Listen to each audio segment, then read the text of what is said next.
are live and on the air, and this is Ed Dyer, and you're listening to the TWIS Minion Science Island Hangout. Joining me tonight is Richard Drumm, 365 days of the year astronomy, has his own podcast. That's 365 days of astronomy, free on iTunes. Okay, and we got a couple of astronomy stories, so that's right in your wheelhouse. And also joining us by audio is Patrick. Hello. Hello, Patrick. Patrick's been working. He's kind of tired. So in any event, we're going to be talking about the total solar eclipse. We're going to be talking about a real interesting on this comet flyby of Mars and the effect it had, the dramatic effect it had on Mars's magnetosphere. Yes. Going to get into our typical subject of robots, AI robots. And this is all over the news. The robot beat the grandmaster in Go. It's all over. We're finished. And I ain't buying it. What else we got? We got some stuff. An interesting story, if I can get through it, because it's kind of complicated. A renewable plastic made from carbon dioxide in plants, which would be really, really useful. Mm-hmm. There was a woman, very interesting, she wrote a long presentation dealing with the social media sites, Facebook and Google, etc., and her concern being that they're going to control the flow of information. And we think of the internet as being wide open, but she's concerned, she's a journalist, she's prejudiced, she's concerned of what it's going to do to journalism. And I got one really, really rant deal where we're talking about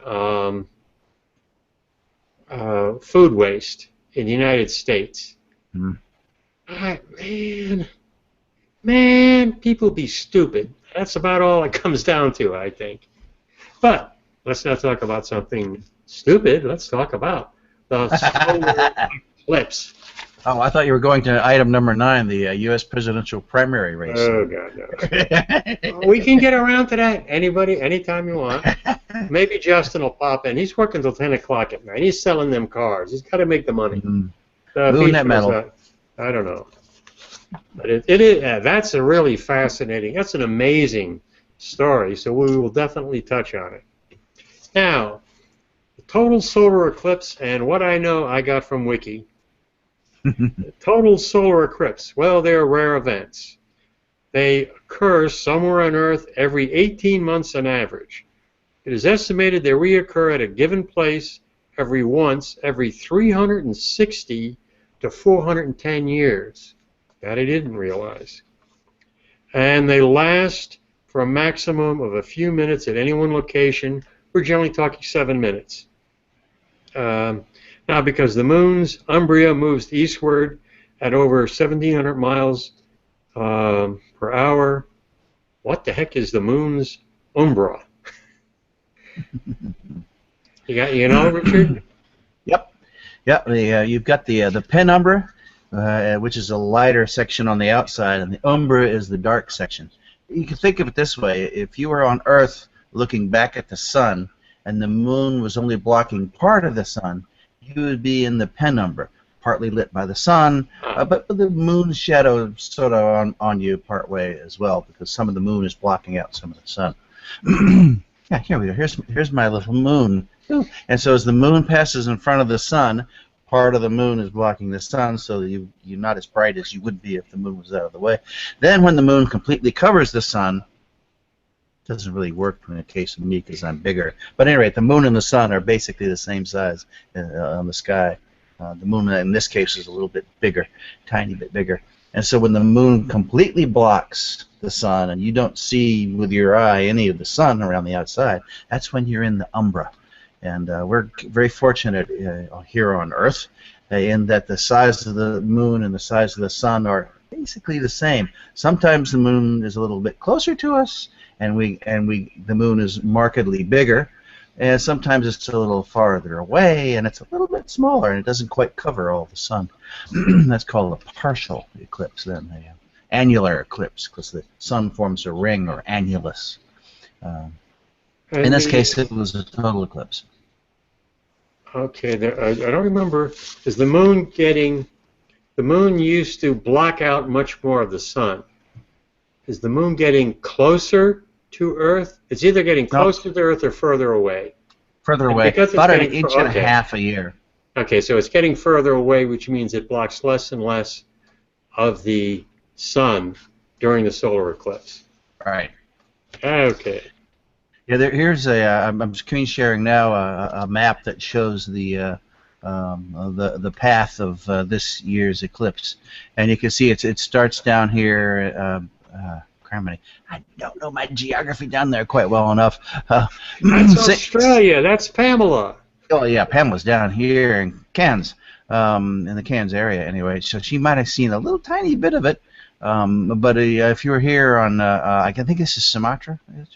But at any rate, Aviva Yamani, my coworker, lives down here in Bandung, Indonesia. And so passed across there and Borneo and then the Celebes and then headed on out into the Pacific.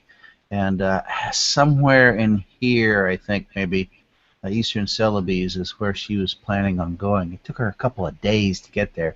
There are not a lot of regularly scheduled flights there because there are not a lot of people there to fly in and out.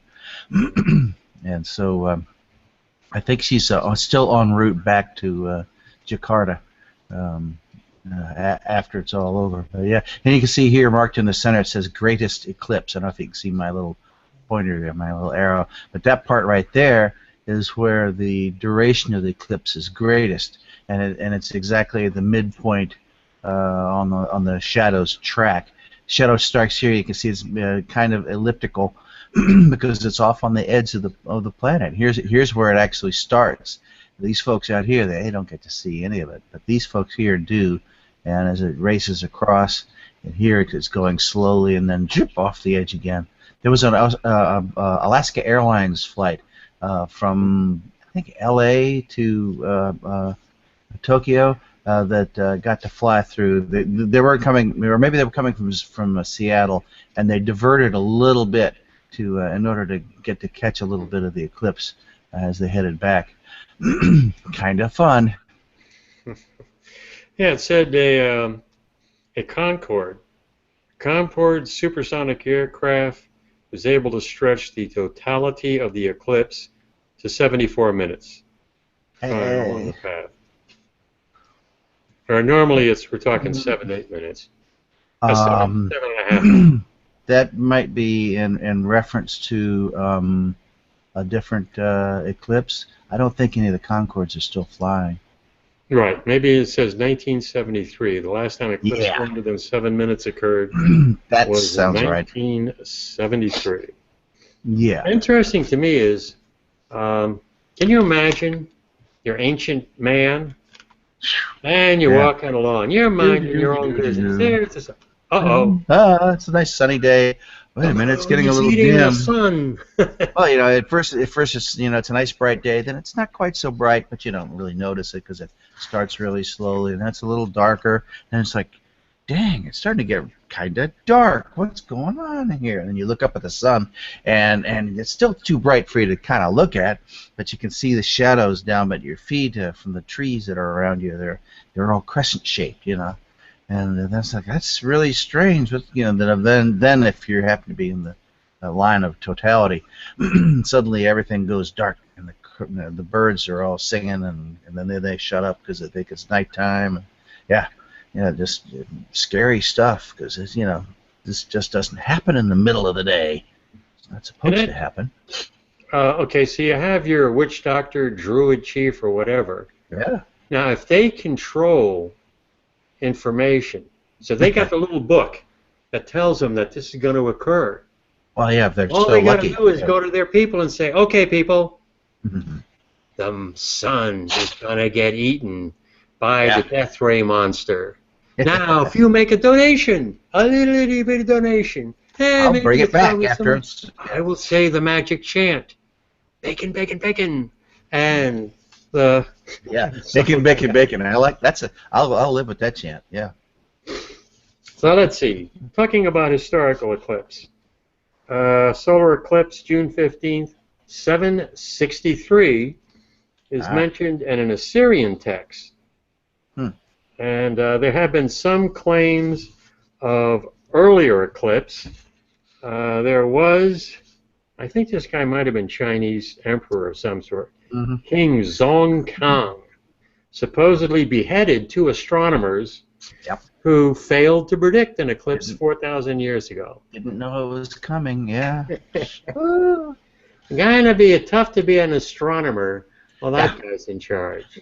Yeah, well, they were also kind of half astronomer, half astrologer back at that era, and you know, nonsense persists. The nonsense of astrology persists. Even today, I went to see a doctor about my back pain that I'm having these days, and this is modern medicine we're having today. And the doctor said, "Oh, you're a podcaster. 365 days of astronomy, it says here. How about that? Oh yeah, astronomy. I like that." He said, "Yeah, we had a astronomical occurrence here in my office not too long ago. The Mercury went retrograde and made all our printers go bonkers." And I'm going, "Oh no, really? I mean, this was today." These day and ages. And he said, my kids all say that was crazy, but and I said, "You got smart kids."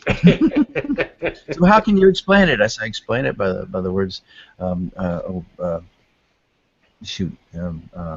confirmation bias." Oh yeah. I don't think he bought it, but he's not gonna change his mind.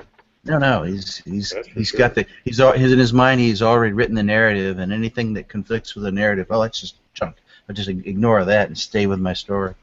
Yeah. It's my story. It's my story, and I'm sticking to it. Yeah. Oh, like it says, they've been interpreted as omen importance. Yep. And importance. And they got a historian by the name of Herodotus. Herodotus. And he wrote that Thais of Miletus predicted an eclipse during the battle between 2 people, the Medes, M-E-D-E-S, and the Lydans. And then the eclipse happened. And both sides put down their weapons and declared peace. There you go. Here we go. Oh, I see. Here now I've scrolled down now. Yeah, the Medes and the Lydians. Oh, Lydia, that encyclopedia. Yeah, that Lydia. Yeah. No limericks here. Yeah. And you got China. In China, you got our 720 BC. You got Chai Qin, predicted eclipse using the relative positions of the moon and the sun. Yep. The Chinese, at that point, had a pretty good idea of what was going on. We get back to the old portents and omens and woo, if you will. Okay, Christians and woo couldn't combine them, but attempts have been made to establish the exact date of Good Friday by assuming that the darkness described at Jesus' crucifixion was a solar eclipse. And the research hasn't yielded conclusive results. No Good Friday recorded as being at Passover, which is held at the time of the full moon. Further, the darkness lasted, which is 180 degrees opposite from where the from the new moon, which is what gives you solar eclipses. Yeah, good point. Silly science there. The darkness lasted for the 6th hour to the 9th. That's 3 hours. 3 hours is kind of a tad longer. Like you might get 5 minutes if you're lucky. Yeah. And it says here the first known telescopic observation of a total eclipse was in France in 1706, and 9 years later, Edmund Halley observed the solar eclipse on the 17th. So there you go. Everything you ever want to know about an eclipse. Including how to start your own religion. Yeah. Or how to not get beheaded by the emperor. Oh, God. Yes. Actually, astrology might help you there, because astrology pretty much, they use these little words that can apply to almost anybody. Oh yeah, right. Astronomy Yeah. and weather. Well, you gotta kind of be pretty. China. China did something. I can't remember the weathermen. There were a couple of Chinese weathermen, and either they made the wrong predictions or they didn't make the predictions that the Chinese government wanted, and the Chinese government did something terrible to them, threw them in jail or something. I don't remember exactly why. There was a case in Italy a couple of years ago where they had an earthquake, Mm-hmm. and the Italian government threw some volcanologists, or geologists, into jail for some number of months because they hadn't predicted the earthquake, as if they could. Yeah. Oh well. Politicians should not be in charge of science. Yeah. We'll get into that probably a little bit later. Now, the next story I'm going to talk about, I'm going to try the old screen share. Okay. There we go. There we go. And we're talking about, this is from... That page open already. There you, that I think is the key. I've got to open up the page first. Okay. It says, just weeks before the historical encounter of Comet C/2013A1 called Sighting. Sighting. Yeah, there was a rail sighting by the observatory. Okay. With Mars, October 2014, NASA's Mars Atmosphere and Volatile Evolution spacecraft, MAVEN, entered orbit around the red planet to protect sensitive equipment aboard MAVEN from possible harm. Some instruments were turned off during the flyby. The same was done for other Martian orbiters, but a few instruments, including MAVEN's magnetometer, remained on. Magnetometer. There you go. Remained on. Gave the scientist a one-of-a-kind opportunity and an intimate view of the havoc that the comet's passing wreaked on the magnetic environment or magnetosphere of Mars. How lucky was that just literally a couple or 3 weeks before this comet came by, that MAVEN arrived, a mission that's meant to study effects on the atmosphere. Just awesome. Yeah, I mean, you plan, so far in advance, and in this case, you have the right scientific equipment to make the exact kind of observations that you want to make. Yep. Hello, Justin. Makes me wonder if this doesn't happen a lot more often than maybe we think it does. Like, what are the chances, really? Well, in this case, the chances were 1 in 1. Right. That's not Richard Drumm voice. That's Justin Jackson voice. What's going on, guys? Well, we're talking about astronomy.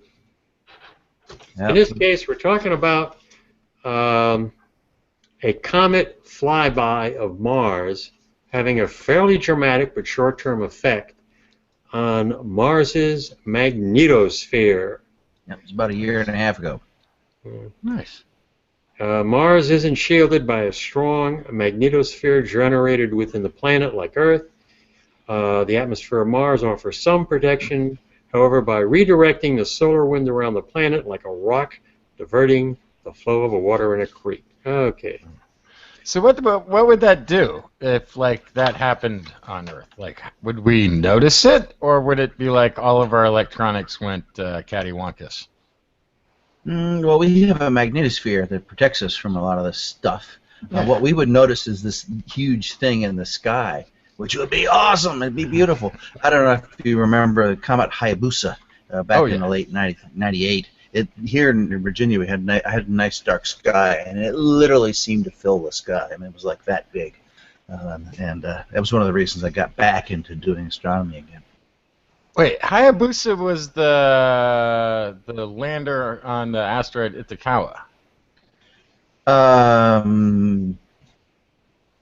Maybe I'm... On the Hayabusa was the probe that Hayakutake, excuse me, that's it. These Japanese words, they all sound the same. You say one Japanese word, and then 2 minutes later, you got to say another one. Yeah. Hayakutaki. That's it. Got to find the right screen share again. There we go. There you go. And I only know this because when I sneeze, I say Hayabusa. Hayabusa. Yeah. Hayabusa. That is something that future astronauts, people are going to stay on Mars for an extended period of time. They got to be a lot more worried about comet flybys than we do on Earth. It says first the changes were subtle. Mars's magnetosphere, which is normally draped neatly over the planet, started to react to the comet's approach. Some regions began to realign to point in different directions. Whoa. With the comet's advance, these effects built in intensity, almost making the planet's magnetic field flop like a curtain in the wind. By the time of the closest approach, Mars's magnetic field was in complete chaos. Even hours afterwards, some disruption was measured. So the effect was really pretty dramatic.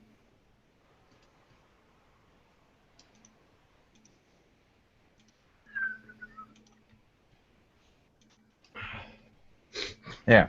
There's Comet Hayakutaki in the screen share. Yeah, it was absolutely gorgeous, and we need another one. Comet Hale-Bopp just would not suffice. It was nice and bright, Hale-Bopp. It hung around for a nice long time, but it didn't fill the sky. Oh, well. Well, that's a good picture because it's flying by. That's the way I want to see my asteroids and comets. Flying by. Not staying, not landing in Chicago. Yeah. When you see a comet with no tail, that's when you know you're in trouble. This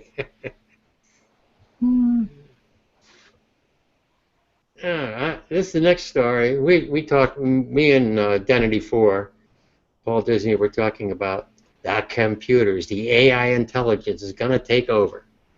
And a well-reported story, we've all read it, no doubt, about this supercomputer, Google supercomputer, and it kicked this Southern Korean goldmaster's butt, and it did it twice, and this came toward Go. Now the guy, he was shocked.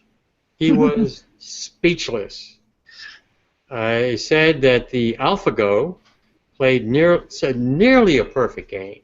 Nearly a perfect game. Let's see. True master of Go, which now this I don't know what Go is like. It's I think it's a Chinese game or something, like WAN sort of war game. Like Chinese checkers or something. Well, It reminds me of Othello, but I know the rules are different, so maybe I don't really know anything about this Go game. You grab territory. And the game ends when all the territory on the board is taken, and I guess the guy who's got the most territory wins, something like that. Yeah, but there's got to be a way to like flip the other ones to your like Othello was like that. If you ended up on either end of somebody, you changed all theirs. Cause otherwise, it's just taking turns to. It's like gonna be a draw every time if it's just putting them. I don't know how this works though. Yeah, it says in the article I'm reading that the AlphaGo made an unexpected move, and the experts say that if you conducted a survey of all 1,300 professional Go players in South Korea, Japan, and China, not a single one would have made the move that this computer did. Wow. That's professional Go players. Yeah, who knew? Yeah. They knew, obviously. Now, I don't know that should be that something like that should be that surprising. I mean, we know if you're talking about a game, you're talking basically number crunching. Now, unless you throw luck in, you're talking pure number crunching. Now, Justin, you play a lot of chess. But I have played chess in the past a lot. Don't really play often now, but yeah. if you know every single move to every single position that has ever been made in the history of chess, and you know that, and that's in your memory bank, as soon as a person makes a move, you can then make a very, very good guess. Not a guess. You can say, okay, here's going to be the next move, and here's how I should counteract it.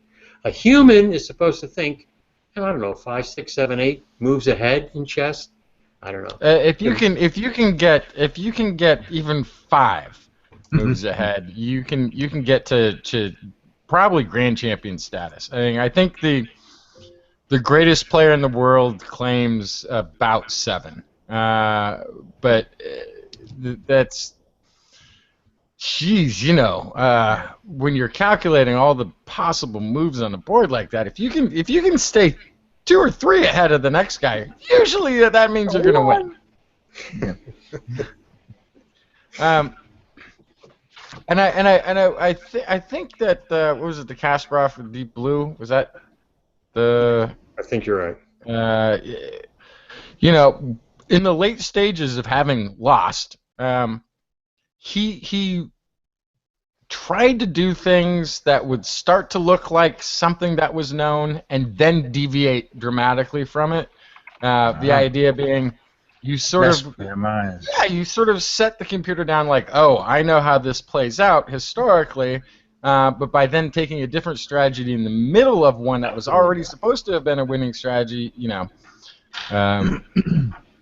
But it's I think the superpower of the AI in this is in maintaining a leverage, as in eliminating unforced moves as soon as possible from the opponent, and that's something that you can do if you're data crunching that much, So I don't know if it's so much about. It ends a winning strategy, so it is a winning strategy, but I think it has more to do with putting in play things that force the opponent to have a reaction. And once you know what that reaction is, then you drill down on it. But having all of those options right there within a time frame like that is, it's impossible to beat. For those, you have a psychological factor almost always in those games. And like in this game of Go, when that computer made a move, no Go player would ever even think of. A human would say, oh crap, what the hell is going on? Yeah. Another computer would say, okay, let's see what we do, Yeah. So and that's a big point. That's a big point too, because like if somebody makes a move and then you move right away, showing that you anticipated it, basically, not having to spend any more time thinking about it because you've just shown they moved and you moved immediately. They're like, oh no, they have a plan for this beyond something that I've seen, right? Even if you don't, even if you did that intentionally to mess with them, they move there, boom, I'm going to make this move real quick. Even if you just did intentionally, it messes with the other person and it starts to create some stress and hopefully some bad decision making, second guessing whatever plan they were starting. You can't do that against the computer, so it does eliminates your ability to use any sort of psychological gameplay against them, and at the same time you're suffering from your own. I have a question though. My point has been talking about creativity. Something coming up, going in a completely off-the-wall different direction. Now, I have 2 analogies. My first analogy is music. Now, I'm certain that if you're talking about a pop music, I'm certain an AI can look at all the pop music, songs, the top 100 for the last 20, 30 years, and an AI could come up and could create a pop music song that would go to #1 in the charts. I'm going to guess that absolutely. But could an AI come up like Louis Armstrong and his early jazz people? New form, jazz. Inventing a whole new form of music. On the other end, could it be somebody like Richard Hell, punk rockers? You don't even care if they play good notes or not. Just loud and fast. You got Bob Morley and reggae. Could an AI come up with a completely new kind of music?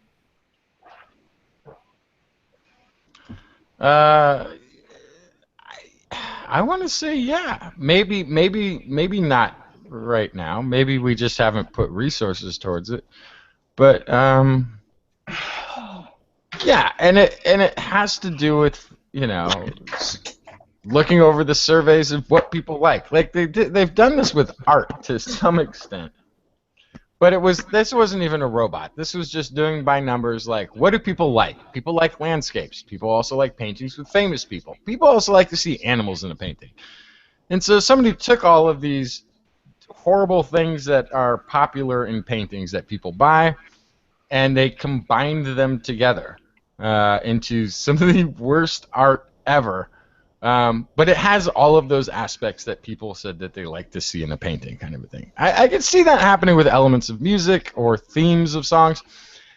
The performance part of it, you know, I mean, it would have to be the electronic music. I would, you know, we're not there where it's going to simulate, I don't think, like an acoustical thing or voice and themes within that in language. But I bet you could go to your computer and do some big data crunching and come out with, we need a song. There hasn't yet been a song that's about a love-struck fish as wanting to, whatever the ridiculous thing it might be. But the thing is going to be, like, if you look at pop songs or rap songs are probably a little bit easier. There's a lot about relationships, casual relationships, or, you know, bravado in the dealings. Like, I'm sure you could at this point take all the rap lyrics, throw them into the computer, and come out with something that looks like, if somebody performed it, an actual rap song that was written by somebody. Like, I feel like that would be possible. I feel like you could do that with a pop song, with any of the diva songs type things. I feel like that's possible. Yeah, Paul, how you doing? Great to have you back. I had a question. I'll direct it to you. You're a music man. You're the music man. I can't hear you, Paul. So my question was, we're back on the old robot question, the old AI question. And my contention is that robots could look at pop music, no problem at all, putting together, you know, a good pop song that would go #1, and that would not be a problem. But could AI invent or come up or think up a new musical form the way Louis Armstrong with jazz, Bob Morley, and whoever started reggae, and even more so, like the punk rockers? Who the heck would even, you know, think of punk rock? I mean, you don't have to know how to play your instrument. The garage bands, you know, it's not like you got to put nice notes together. You just take your stupid guitar and you strum it as fast as you can, and then you yell and scream. No computer's going to think of that. What do you think, Paul? Can't hear you. Can't hear. So I'll answer for This is the music guy who can't put out his... Well, I think you could create something that might sound like punk rock music, but something that has, like, I could see it also coming to punk rock by going like, okay, humans like heavy metal, or, you know, heavy bass. They like this sort of drumming sound. They like the surf guitar. The surf guitar sound seems very popular, so we'll use a surf guitar sound, and we'll speed it up because, you know, we're going to keep the rhythms of rock and roll and something fast and the surf guitar, and suddenly you've got the Dead Kennedys sounding music. But then there's no way you're going to come up with a Jello Biafra lyric. There's just no way. You have to experience being a human for any of that to make any sense. And even some of it requires some abstract human sense of things. Yeah, the lyrics can be really, it would be too tricky for punk rock. I think you could. I think you could take the multi-million number of, lovelorn wailers, crooners, divas, and splice together something that sounds like a human wrote it in terms of the lyrics. I think you could probably do that with a lot of the rap themes. It'd be pretty tough for a lot of punk rock. It's the whole point of it was to be somewhat obscure. And I think when I'm saying rap too, I mean I'm saying the sort of generic stuff that you might hear on the radio now. I don't think you come up with an Eazy-E. I don't think a Tupac Shakur type lyrics are going to be accessible to the computer-generated thing. Well, I don't know if any of you have seen watching the show Vinyl on maybe HBO. It's the 1970s, and this is a guy who had his own record company, and now he's having some. In any event, he supposedly has a good ear. Okay, now he had a guy he used to work with who was an old rhythm and blues guy. So he goes into Harlem, and all of a sudden he hears this sound. What's that sound? And it's a sound of the guys who have got the record playing, and they're moving it back and forth. Scratching, yeah. Scratching it back and forth. Mm-hmm. That's unique. Mm-hmm. That's unique. I think of like the AI would be looking for, I don't know, some kind of a pattern or something. Mm-hmm. So I don't know. I don't think so. So yeah, it'd be tough to come up with something new. Also because I don't think the AI has a human ear or even its own ear. I mean, all of this stuff, of course, can be sort of programmed in, but it's all humans have to do a lot of data input for the AI to come anywhere close to it, which is then what you're looking at is a collage of the data inputters and how they weighted and balanced things and preference stuff. So it's still human-made, even though it's coming out the end of an AI tube. Yeah. All right. Paul, you want to add anything? Depends on if anyone can hear me. Yes, yes, you are audible. Yeah, the computer was still set to the audio settings I used to record TWIS, so it didn't work. Now it does. No, I don't think I'm gonna get kicked out by a robot from my job anytime soon. Yeah. It can sit there and try to improvise and mash things together that aren't supposed to be mashed together all at once, but all it's probably going to make is noise for a long time. Well, they even think of a guy like John Cage, real abstract music where he'd play a note. Or did he play maybe one note on a piano, or even just sat on a piano? Really out there avant-garde stuff. John Coltrane with the sax, space between the notes. Mm-hmm. Yeah.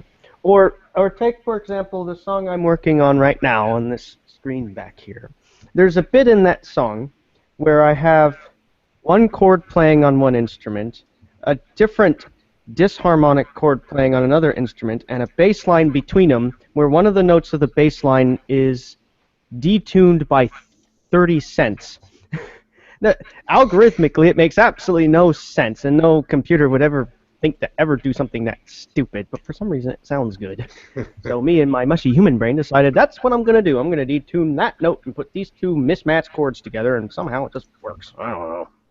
Can't make any sense out of it. I think it'd struggle with that. Yeah. So the sort of things that they could do, I think, is come up with what are the electronic music that's based on like a groove machine? What's the one I'm thinking of? It's the Novation circuit kind of a thing, right? Is it the Novation one, or is it some? You do not have you didn't just go back there to reach to grab one? Oh, he's gonna go look. No, I don't have hardware. Okay, yeah. So it's a piece of hardware, and then you sort of put in the beats, and you can put in different sounds, and you can adjust the sounds, you can do this sort of thing. So I could sort of picture it putting together something like that, knowing what basic rhythms could look like, and playing around there you with go. it. I have hardware like that emulated, at least in software. Yeah. But I mean, I could see it sort of doing that. Yeah. Loop. It could make loops. Nice loops. Nice, lovely loops. It could make loops with weird patterns in them, mathematically constrained loops that the drums follow Fibonacci sequences. It could do that all day long, but it'd still take a human to string them together into something that sounds nice. Yes. Yeah. What about art? I mean, you think of you're talking about pleasing. So the robot's looking through a whole bunch of stuff, looking for something that may be pleasing looking. Then Picasso comes along. And I got to tell you, his first couple of Cubist pictures, they're not really pleasing looking at all.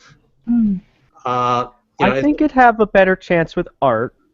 I once went to an art gallery, and on display was this beautiful sculpture. It was a 6x6 wood railroad tie, standing up straight, about a foot tall, and about a foot long 6x6 railroad tie stuck on top of it to make a T. It has a pretty good chance, and apparently that's art. So I think the robot would do quite well. Also, Ed, a little known secret about Picasso was that he was attempting to be a realist painter. He just couldn't do it. He was just really bad at realism. And so all of this, he was practicing, and he was like, this is terrible. All my noses are in the wrong place. I got 3 eyes on the same side of this. It's not working. And then somebody said they liked it, and he's like, oh, yeah, that's what I meant to do. Yeah. And my wife, Morgan Fairchild, whom I've seen naked. Yeah, that's the... I mean, again, Van Gogh never sold one painting he practically gave away. Never sold a painting in his lifetime. The critics and everyone, they just hated his work. The one, Robert Rauschenberg, I think, he's a sculptor. His sculpture, no computer can come up with this sculpture. It's in the Brooklyn Museum of Art, and it is a goat, and it has a tire wrapped around its middle. What computer's going to come up with something like that? Come on. Hey, Ed. Perhaps. Hey, Kyle, you're entering college, right? You're just entering college. Oh, yep. I have signed up for classes. I'm actually really bad at math, and they put me in the very, very, very basic class for math. That's a Monday, Wednesday, Thursday, Friday. I can have a Friday class if I hit 100 on my Eclispe.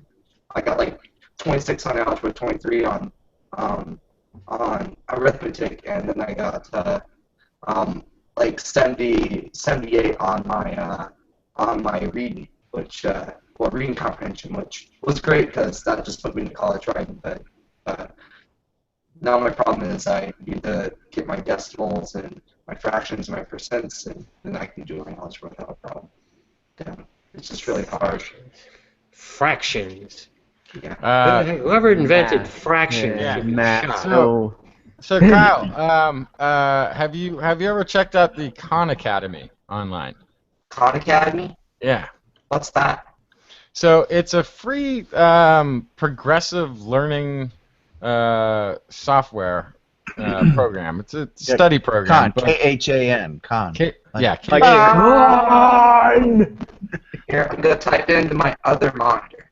Yeah, I got my daughter started on this a little while ago because she was showing interest in math, and she's like, "Why is it Khan Academy? Why not? Why isn't it Spock Academy?" I was like, "Well, apparently Khan was better at math. I guess this is why." Believe it or not. Then Spock? I doubt it. But Khan Academy has many levels of in the mathematics, and you kind of go in, and if you're going along and answering questions too easy, it bumps you up to tougher and tougher, and then it finds, and then any time that you're doing stuff that you're like, I don't get it, there's videos that use analogies to explain it 2 or 3 different ways, and It's pretty cool. It's got lots of practice in there, as well as theory or ways to think about the math that you're doing. And if you spend just a few hours here and there doing it, you'll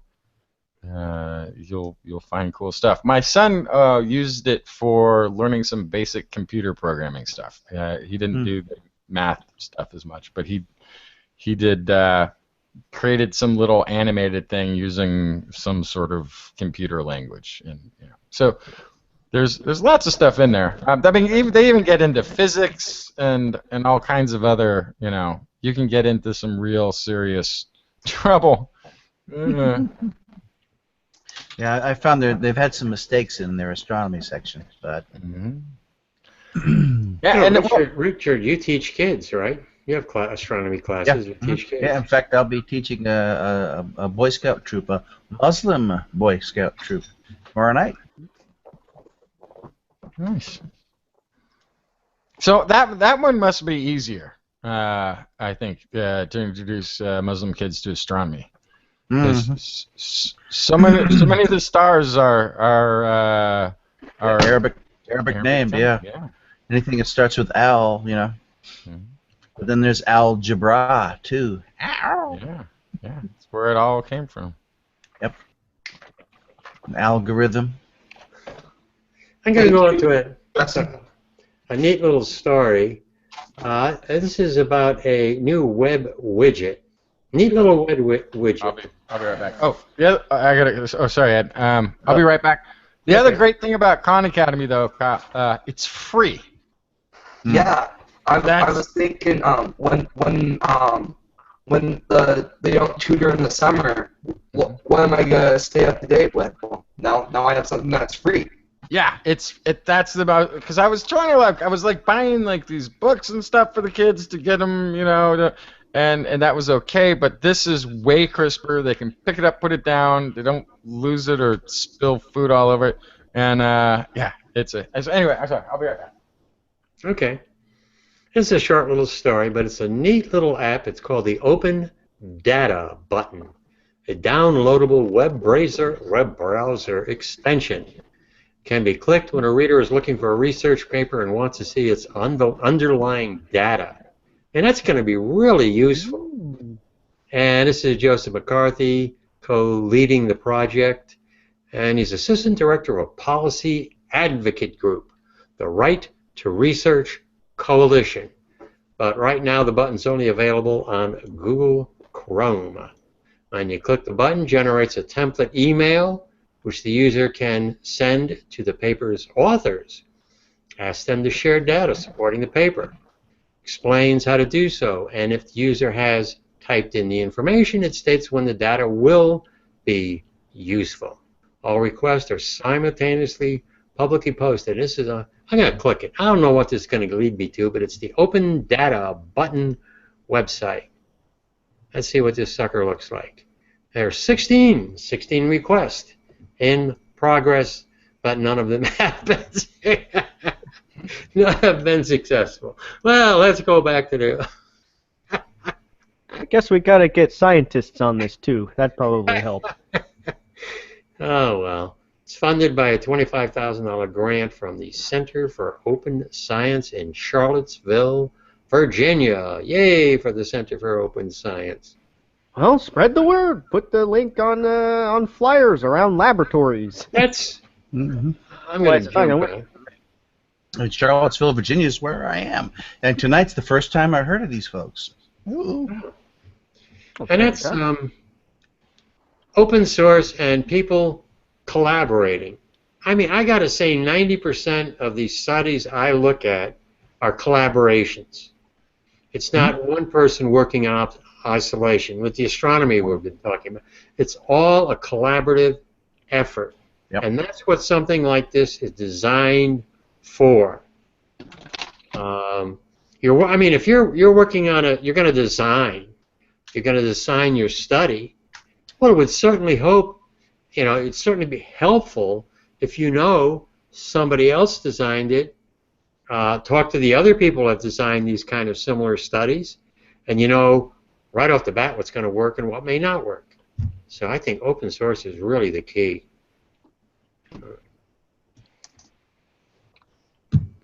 I remember. Go ahead. Oh, I said I agree. Oh, okay. Good to know.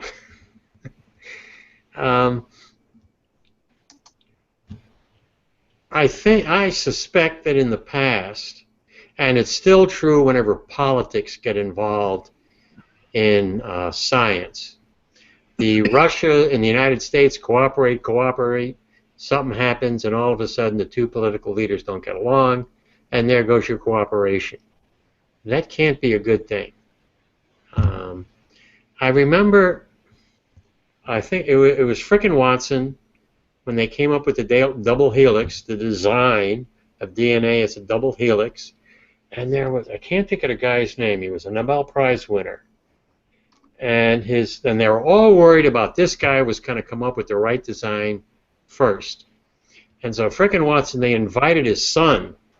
His son came over to England, and they sat down with the son, and they were asking, and then they found out the son was explaining the kind of research, where the direction his father was going in, and they said, yay, it's not our direction.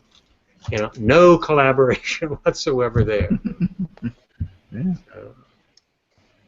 I don't know, I think collaboration is the key. Let's see. If there's limited research dollars, there'll be some competition too, like it or not. I can't think of I mean, everything, music. Well, you have competition and you have collaboration. On the mechanical side, at least, in music, the kind of apps, you certainly want to know what other musicians think of a particular app. You'd want to perhaps talk with some other musicians to find out, you know, is this really working or not working? Mm.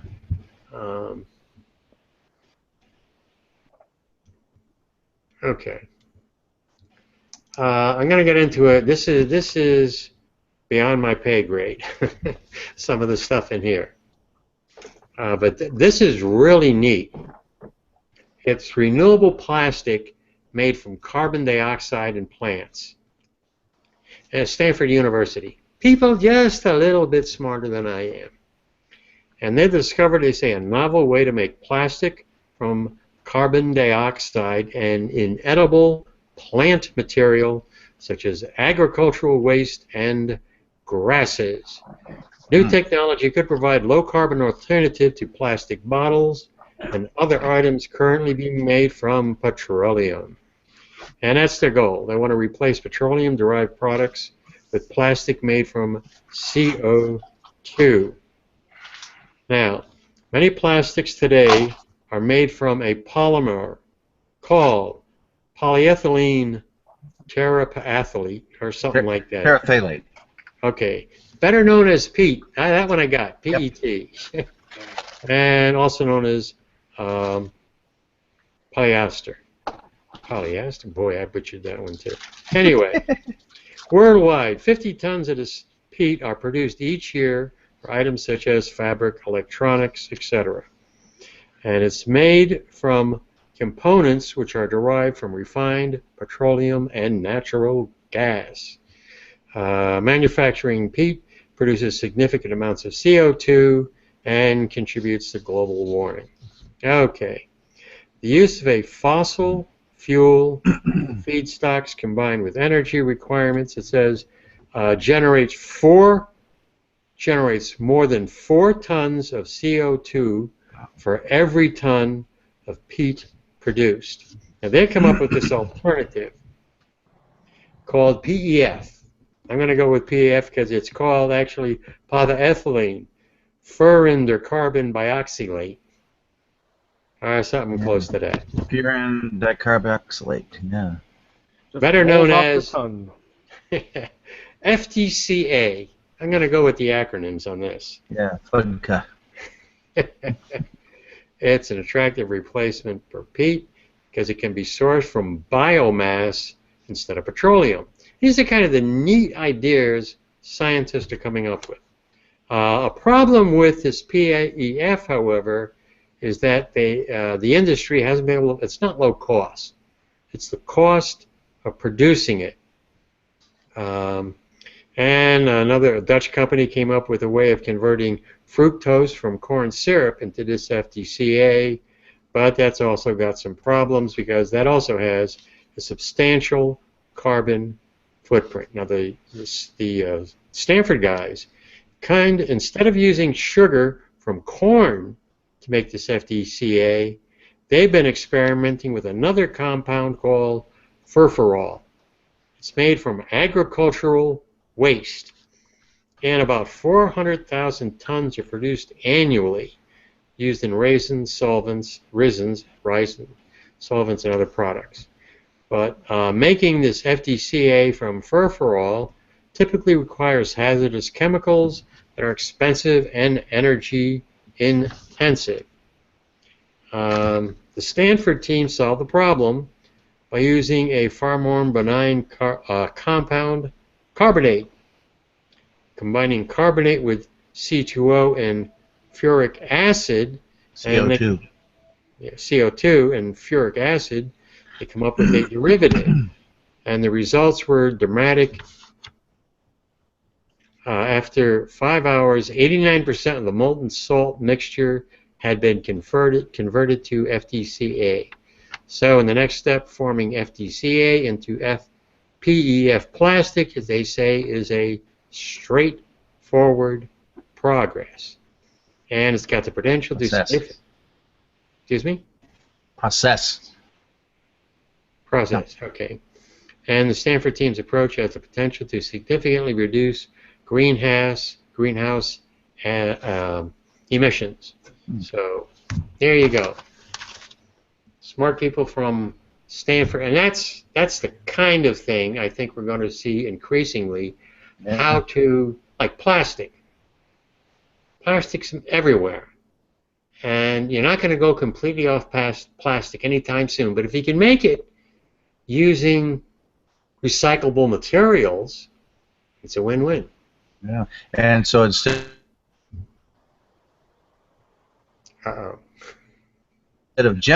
I froze again. So instead of generating CO2, this actually uses it. So that's good. Yeah. Yeah. Wait till we find a way to burn it to produce power. Well, that's one of they mentioned at the end. That's one way to recycle it is to incinerate it. Oh, we just found this great way to trap all this CO2 into a solid material. Can I use it as a fuel in my coal plant? Guess so. No, in that case, it's sustainable. It goes, you know. The carbon dioxide cycle. All right. Do that. My internet's flaky. That's okay. You fit right in here. I'm going to go with something a little more controversial, Facebook. Now, this is a woman. Her name is Emily Bell, and she's director at the Center for Digital Journalism at Columbia Journalism School. Now, she wrote this presentation. It's about 18 pages long. Obviously not going to read it. But what it comes down to is she's concerned, we're talking about information, access to information. And journalism in the past, you started with books, and then you had newspapers. Okay, so newspapers and columnists writing their columns in newspapers, and that's how you got the information. And you had TV stations, news shows on TV stations, all of that curated, and then you come to the internet. Everything is open. Everything is available for everybody. But, and I'm going to read a couple paragraphs here. Something really dramatic is happening to our media landscape. The public sphere and our journalism industry, almost without us noticing, and certainly without the level of public examination and debate it deserves. Our news ecosystem has changed dramatically in the past 5 years, more than perhaps any time in the past 500 years. We're seeing huge leaps in technical capability, virtual reality, live video, artificial intelligent news bots, instant messaging, and chat apps. We're seeing massive changes in control and finance, putting the future of our publishing ecosystem into the hands of a few who now, she says, may control our destiny. She's talking Facebook and Google, etc. Social media hasn't just swallowed journalism, it's swallowed everything. It has swallowed political campaigns, banking systems, personal history, the leisure industry, retail, even government and security. The phone in my pocket is our portal to the world. I think in many ways this heralds enormously exciting opportunities for education, information, and connection, but it brings a host of contingent, existential. That's what I thought it was, but I don't know how it fits in. Risk. Journalism is some subsidiary activity of the main business of social platforms, but one of central interest to citizens. Going to jump ahead. First, news publishers have lost control over distribution. Social media and platform companies take over what publishers couldn't have built even if they wanted to. Now, the news is filtered through algorithms and platforms, and which are unpredictable. The news business is embracing this trend, and digital native entrants like BuzzFeed, Vox, and Fusion have built their presence on the premise they are working within a system, not against it. Second, the inevitable outcome of this is an increase in the power of social media companies. Now I'm going to start right there because you get the idea. So that's the issue. Through their control of their apps are these social media companies and the companies that create apps, are they being able to control the information that gets to each of us? Or is it still our ability to get at the internet, to get at the information we want? Do the social media sites like Google and Facebook, are they gaining too much control over the flow of information? No, I think we're gaining huge amount of control over the information using their infrastructure and then filtering it ourselves without even knowing. That's kind of the way their systems are set up. They don't directly control any of how that information gets dealt with and gets divvied out to people. What they control is the algorithm that decides that. And the algorithm is mostly controlled by user input, the input from their users. So we're actually controlling our own information from Google, kind of almost subconsciously. What do you want to know at that moment? Is that true, or is what you've heard is true? Like when my buddy at Snarkio on Twitter tweeted Chumley and Gel $62,000 fine. Rick says he can only go 200. I laughed at that, but I didn't want to know that, but then I found out about it, and then I searched it and I shared it. It's kind of what's going on, and then they'll give you similar stuff in your feed as well. They track your share, or they track your view through like keywords. The question to me is, all of these companies. Oh, sorry, Justin, you want to jump in? Go ahead. Go ahead. I was just going to say, all of these are corporations with a profit motive. And even when you talk about Google, they change their algorithm from time to time. Or they can. They have the power to change that algorithm so that when you're going to be directed, perhaps more frequently, to an advertiser who's paying Google buckets of money. So it's the profit motive entering the picture, and that's where giving Google and Facebook and these other social media sites, we're giving them perhaps too much control, and it's not really just being directed. Go ahead, Justin. So I both agree and disagree with that at the same time. I totally agree with that if you're looking to buy something and you're looking for a product. You're going to find the sponsored product. You're going to find that first. Those hits will come up quicker. They're going to show up first as sponsored searches, things that were featured or sponsored or whatever they want to call them. I think for a lot of the utilization of the web, when we're looking up what's his name, Chumley, for instance, we're going to come across the current Chumley stories with his whatever he did and whatever he's in trouble for. That's going to come up first because that's trending. That's the thing that people are right now searching for. And if it was just giving us, episodes of the show that he's on or something like that, it would be, that's not what I'm looking for, and we'd have to be more specific and more specific.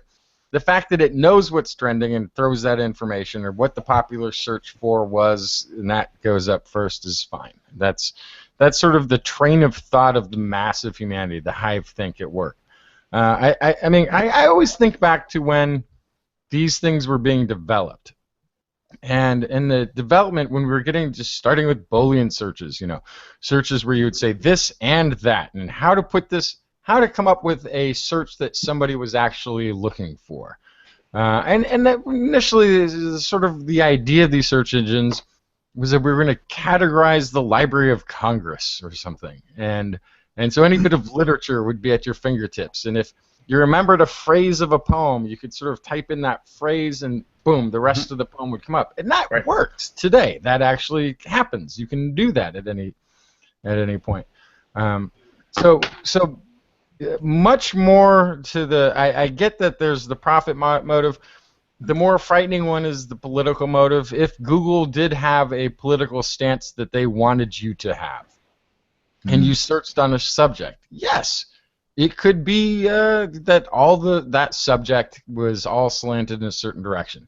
If Google was owned by the Koch brothers, for instance, you put in global warming and you would see nothing but study after study or opinion post after opinion post saying nothing exists.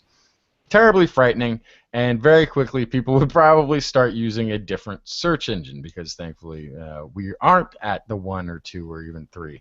There's many, many that you could go into, although I think the reason there's such a huge market share for something like Google is because they haven't done that, and so there's a profit motive in being an information database that I think precludes you from selling it out completely. Because if you really look at what Google is, it's something that could be done again. I mean, there were lots of different search engines when Google sort of came to the forefront. And there's fewer now. Well, actually, there's probably not fewer now. There's probably more now. But the ones that only are going to give you very politically directional ones, like I assume that's what like Chinese Googling is like. You look for this protest march, or you try to Google, or whatever it's called over there, up a protest leader, and you might not find them. Okay, we don't have that with Google. You can find pretty much anything that's out there through the Google, and I think as long as that keeps happening, then I don't fear it's if I put in the what do you call it? How to play what's the game? Go.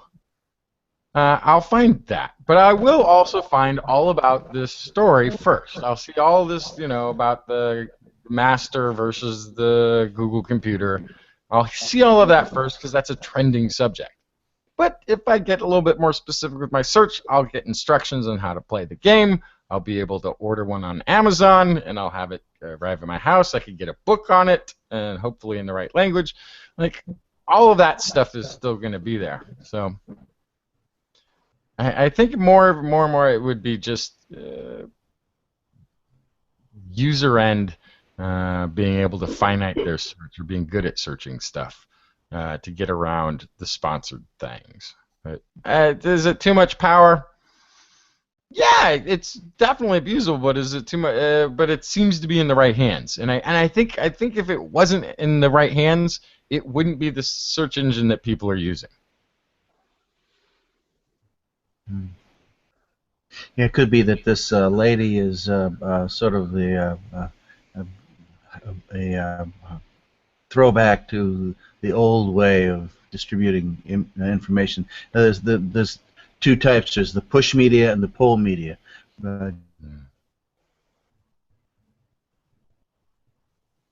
TV, damn my internet. Anyway, push media is like the TV news. They push it at you, and you take what they give you. Pull media is like Google. We reach out and get what we want. Yeah, as long as you've got competition, as long as you have open competition, that's okay. As long as you don't have government control, that's okay. And where the potential is, there is a potential for government control. The potential this journalist is worried about, she's talking newspapers. Newspapers are going out of business. They're being replaced. You know, everything is online now, and that's really what she's specifically talking about. But as long as, for instance, how do I access the internet? Well, I got to go through Google Chrome. I got to use this little device here. Somebody's making it, and Google has created Google Chrome. But if they try to curate it too much, I'm going to know that. And I'm going to go over to, and as long as I have an alternative to Firefox. Google Chrome, then everything is okay. The trending thing that you talked about, Justin, okay, yeah, I'm in Facebook's trending. I'm more likely to be drawn to and look at a trending something. Trump's an idiot. Trump's a genius. So I might be more likely to be drawn to whatever is showing up in that trending issues things. But really, I can get around it. So I don't think there's a problem. I'm going to go to another neat little story. And just right before we leave that, and also I have to say I kind of appreciate the tailored advertising. You know, I really have no use for a feminine hygiene product. And if I put it on the television, I may see an advertisement for that, and I'll squirm my way through it as it's on the air. Or what is the latest? They're constantly asking if I have mesothelioma or something. If I've been around. What is that? Asbestos. Asbestos. Yeah. So, do you suffer from mesothelioma? Call now. Which also, I'm very paranoid because they were trying to do tort reform on this under the Bush administration, specifically to prevent people from suing because of asbestos. And now I'm sort of like, for this commercial to be running so much, maybe this is their way of getting everybody in a big class action lawsuit, so there aren't any private lawsuits, which then pay individuals less. I don't know. Anyway, the point is. I kind of actually like the fact that if I'm going onto the Facebook, it's going to ask me if I want a yoga mat. Or, I just find the advertising less objectionable. I'm still not buying maybe, but, at least it's something I could possibly be interested in. That's good as long as you're in your news feed. When you're in my news feed, and it's assisted living quarters and the mortuaries and the rectal dysfunction. Oh God! Keep that between us. Well, you don't tell it. You don't give it real information, do you? Well, that's the other thing. I was like, hey, babe, yeah, my Facebook's asking me about dating websites. Something I should know about what's going on in your Facebook? No, everything's cool. All right, I'm just saying.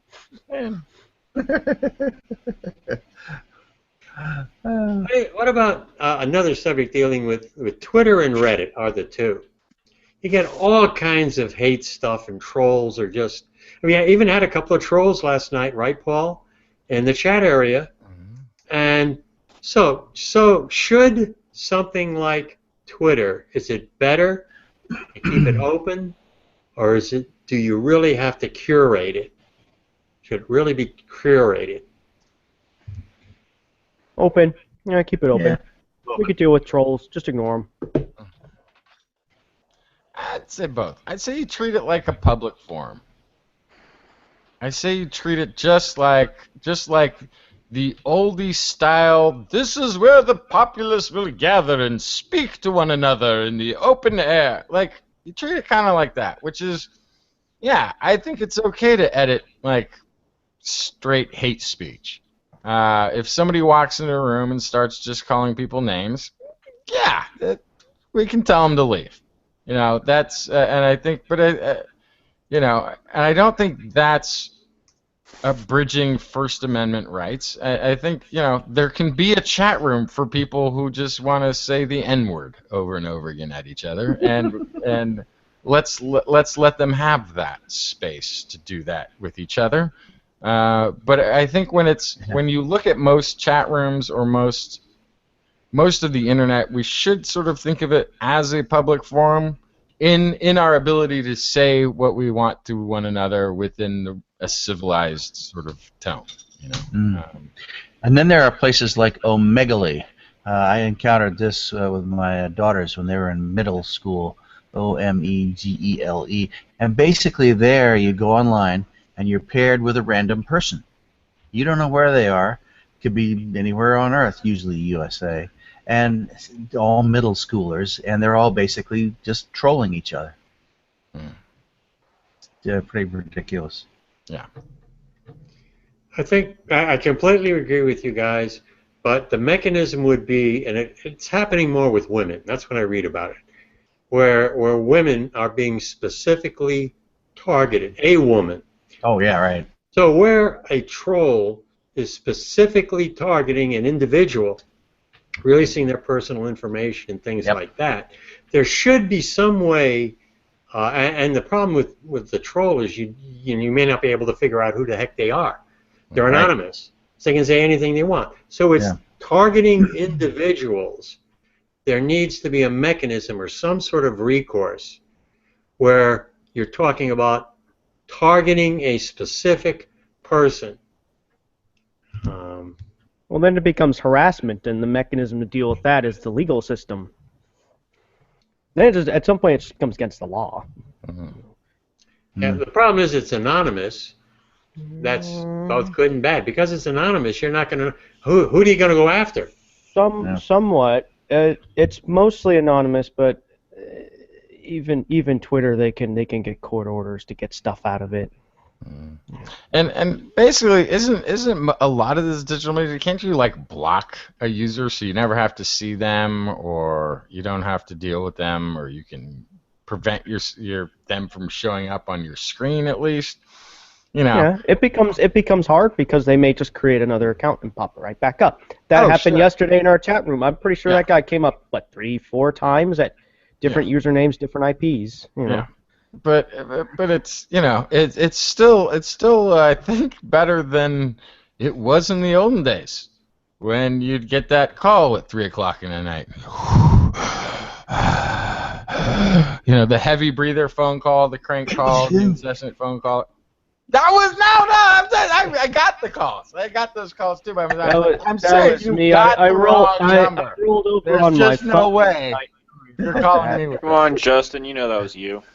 But I mean, so this sort of behavior has always, I guess, existed. What about Justin? What about your kids? I don't know anyone else has any children. What about your kids' use of social media? Mm-hmm. Now you can control, I assume, to at least a degree, what your kids are, who they're communicating with, etc.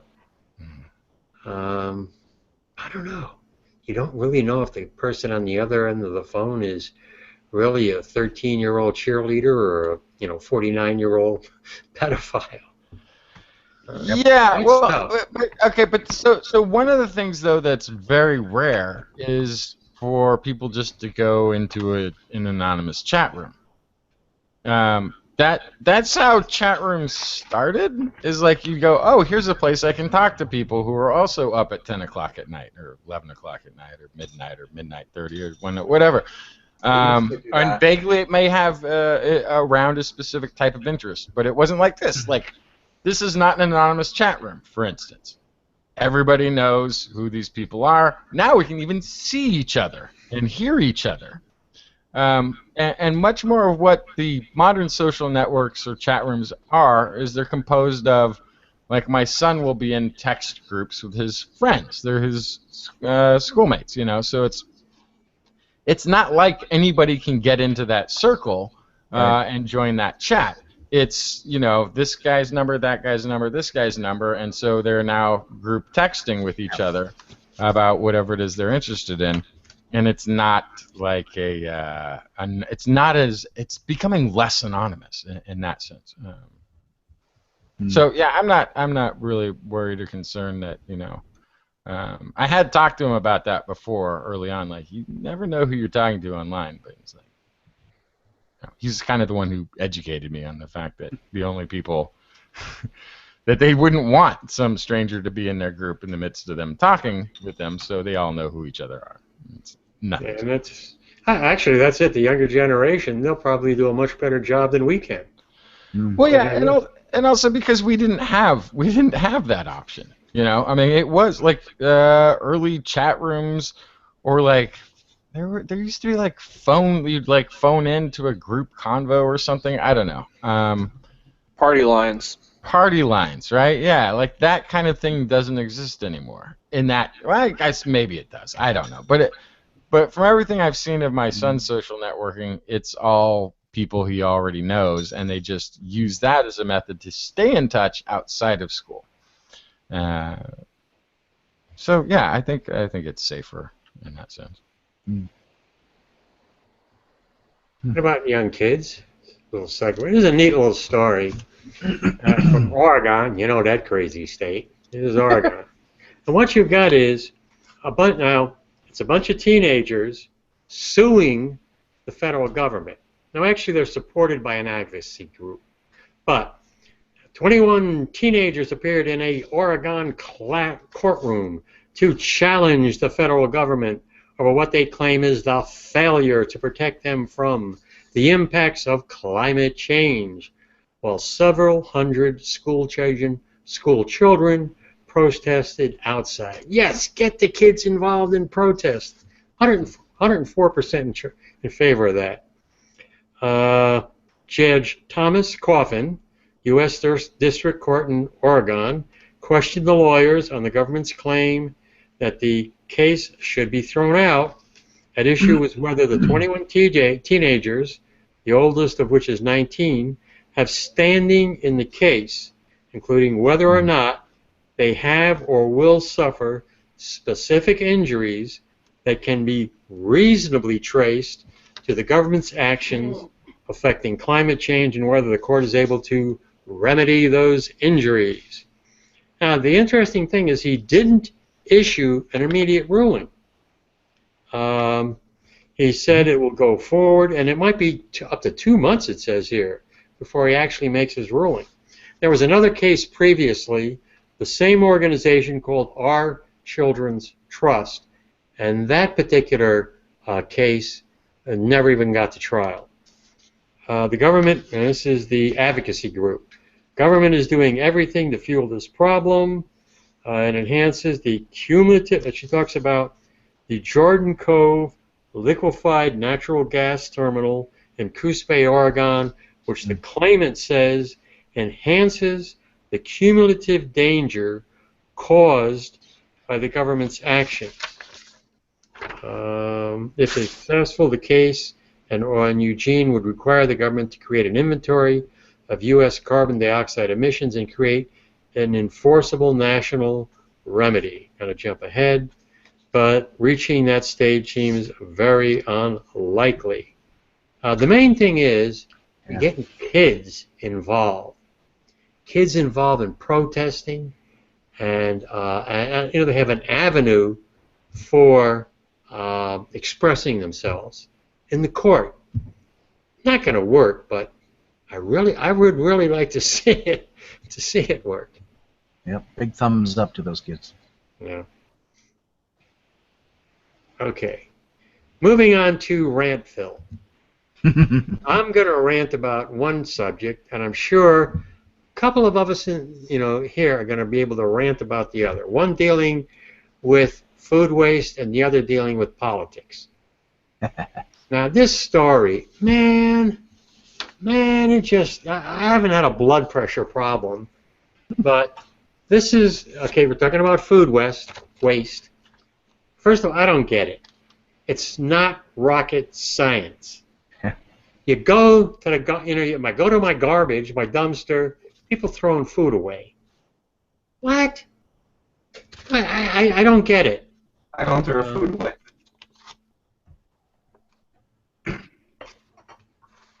Okay. Now, and this is a $18 billion proposal. $18 billion proposal to reduce the more than 52 million tons of food waste that goes to landfill every year. Got some good ideas here, and they're saying that businesses could save nearly $2 billion a year by cutting the amount of half-eaten entries, unsold milk, and other foods that get tossed into the trash bin. In fact, I'm going to go to screen share because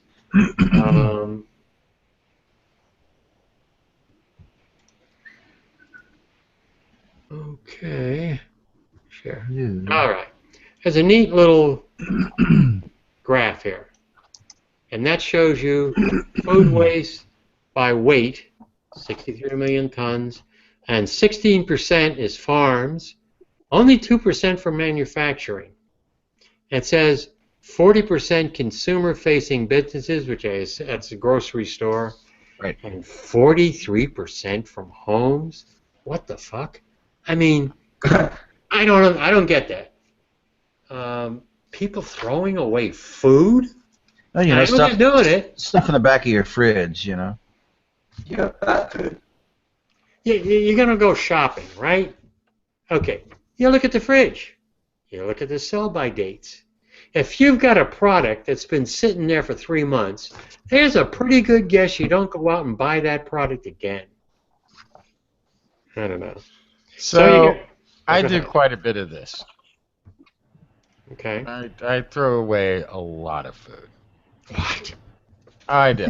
I probably throw away, I won't say half. That's too much. But it's a good chunk of the food that I buy at the store goes, because I might as well just throw it right into the garbage when I get home. And I blame the kids, because without the kids, I wouldn't have a variety of foods in the house. I'll just put it that way. But I try to have a nice variety of fresh veggies, milk, egg, nice nutritious stuff for the kids.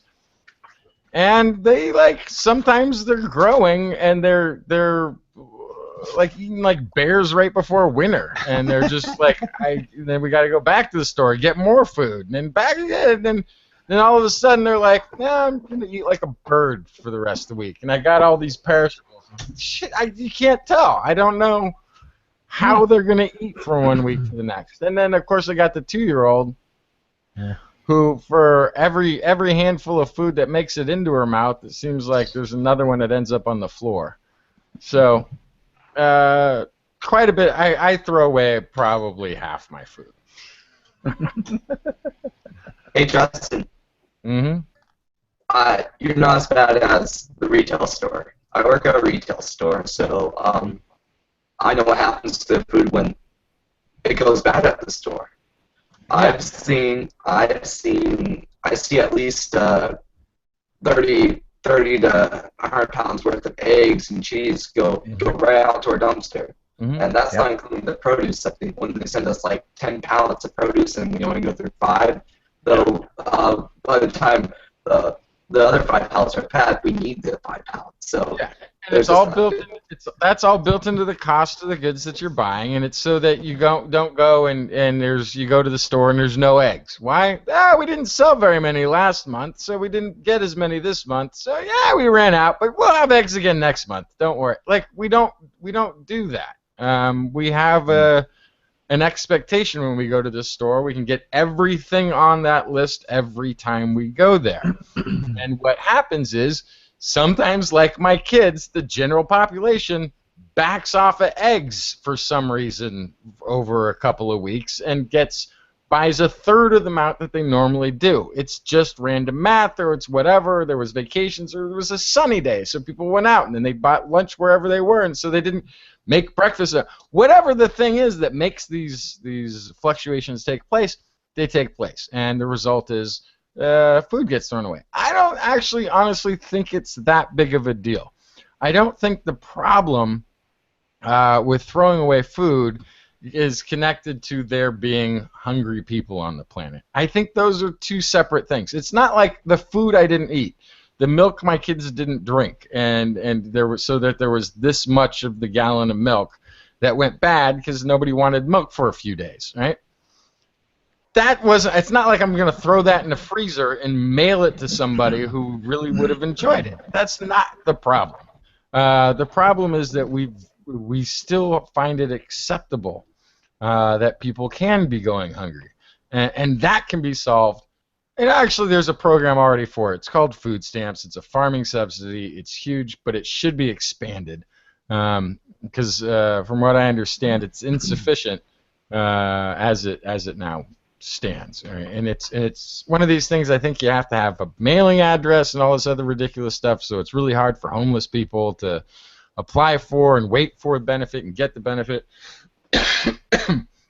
So there's problems with it, but I don't think it has anything to do with the fact that people throw away food. I think that's part of the process. That's already built into the cost of the food. Well, you mentioned the problem right there. It's built into the cost of the food. So the food is more expensive because of all the waste. That's all the stuff that's thrown. People are buying stuff they're not using. And we want to get into a recycling culture. We're not buying stuff that's getting thrown away, too. I mean, that's the other part of it, right? So, but my point there is that then if you expanded a food stamp program and increased it, then more of that food that's getting thrown away could be being bought, right? Yes. So then, I mean, that's the same. Then you've saved it from being taken out of the system, and you've really wasted money on nothing because the middleman merchants still got to make some more profit off of the food and the shelf life's quick, all that stuff. And now this is just restaurants, but in France they've passed a law that all restaurants, their leftover food they have to give to shelters. Now that's the kind of a thing, and I would say a business, if they could get something back, okay, this is discounted, I don't know, the end of the day, a food product has not been used. You know from your inventory records, people ain't buying this stuff, right? Or buying that specific product. If you can have that business could have a way, and it gets to recycling, there'd be a cost involved. I don't have a perfect solution, but if the business could have some way of saying, okay, we can make something from this money instead of just throwing it away. So makes sense to me if you're a grocery store, which is what most food banks run off of. Most food banks run off of cheese, milk, whatever, yogurts, whatever the grocery store was going to toss out. Most food banks are filled with expired, about to expired food items. restaurants makes no sense to me. The only restaurants that I can think of that pre-make food before the denizens get there to a greater degree is like a fast food restaurant where they've got burgers under a warmer or something, you know. I mean, and even that's not like there's stacks and stacks of food there. And then is it a pickup service? Or are you asking the restaurant to have their delivery driver or the chef or the waitress drive whatever? We didn't use this little back bucket of lettuce. And I guess do you have a thing that they put that little bit of extra lettuce or the chopped tomatoes? There's a couple of halves of tomatoes. I mean, to me, it seems like just logistically ridiculous. Simply put, you create that. You call it a farming subsidy. You issue a food stamp. You let the person go to the restaurant. You know, you let them go to the grocery store. The idea that our food network it has got waste in it. Well, I think if there's tremendous waste, then maybe they do order less eggs next time. You know, if they continually have too much milk to throw out, then maybe they do reduce the amount of milk they're buying from the producer. But again, farming subsidy. Just take care of it by putting the buying power in the hands of hungry people, and food waste is not an issue. We'll still have food waste. Guess what? In the United States, if we gave that subsidy to everybody, where they could just, which is food stamps which exist, but if we improved it, we would still be throwing away food, because we would still want to be able to go to the store and get the eggs and the milk and the yogurt and the cheese and anything else that we wanted every time that we go there. So they would still produce enough to make sure that we had some to throw away. It's one of the lessons I learned in retail. I had a very wise manager when I was doing the electronics department at Sears, who said if you have an item that's on sale and it's advertised, and at the end of the weekend you're all out of them, you have failed. If you have one left, you did perfect, you know. But you should always try to have in inventory enough items that you have. And this, it's not waste, because you can still it's electronics, it didn't go bad. But the idea is, if you went through that sale and had none left, then people left unhappy because they came to get it and they didn't because they were all out at some point. So we'll always have food waste. It's part of what makes it so that people aren't, that everybody isn't going hungry. And some of it's fear of lawyers too, and you know, if someone gets a case of bacterial infection from eating something that had spoiled at the store, oh god, they'll sue for millions of dollars. So better to throw away a couple $100 worth of. There's that, and then there's also the fact that the labels don't make any sense. Sell by, use by, best before. There seems to be several categories of dating foodstuffs, and you know, none of them say it goes bad on this day. Don't eat after. Don't dare it. Not even on a double dog dare eat this after this day. They don't do that. And then it's like, okay, the milk expiration date, but if it's been in the fridge, like where else would you keep milk? It's good for 7 days after that, but eggs are supposed to be the day. Like it's impossible to even know. Okay. Now it's that time in the Hangout. For me to go to bed? We've all been waiting for. We're going to talk about politics. Yeah, I gotta go to bed. This is gonna drag on a while. You can vote for me. Have a good night, everybody. I tried doing the late thing last week, and I was really tired when I got up at 6 a.m. Say, Paul, before you go, what's that crest on the wall behind you there? Is that Ravenclaw or what? Gryffindor. It's a Gryffindor. My mom didn't realize that I'm a Ravenclaw, but it's on the wall anyway. You know, three's still good. Well, have a good night, everybody. Good night. See you, Paul. Thanks for showing up. I want to go. Okay, the race. Trump, Cruz, Clinton, Sanders. All right. What are the chances? Sanders won in Michigan. Wahoo, right? He's still in the race. Trump, still in the lead. Now, I have I put a link in. I was looking at the presidential primary race status. And I was looking at the list of primaries coming up. And the critical factor is, one, is the primary open or closed? Is the primary open to non-party registered voters? If it's closed, only party members can vote. On the Republican side, Cruz wins where only Republicans can vote. Where it's an open primary, Trump wins. And if you look at, and Trump's got the lead right now, and if you look at the number of delegates available in open versus closed primaries, they're just about even. So that favors really Trump. No.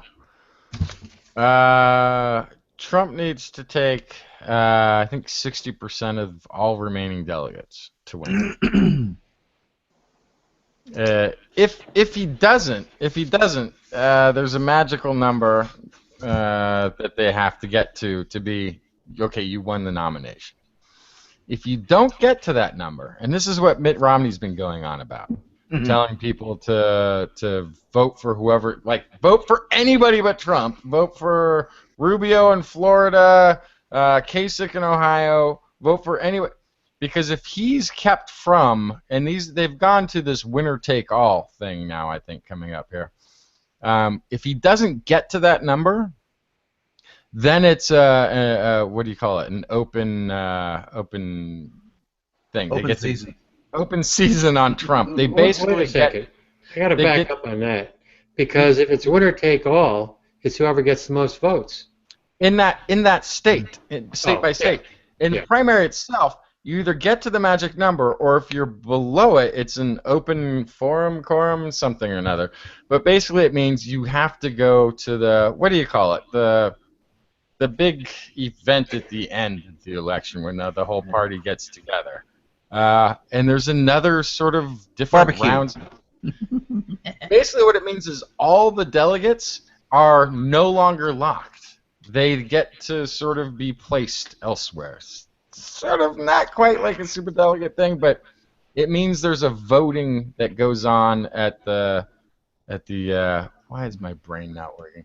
The big party Republican National Convention. Yeah, the convention it revotes there, and that's who decides. So, what was that? Trump, even with majority of delegates going into the end here, may not have it locked unless he gets to that certain number. So he's got some work to do.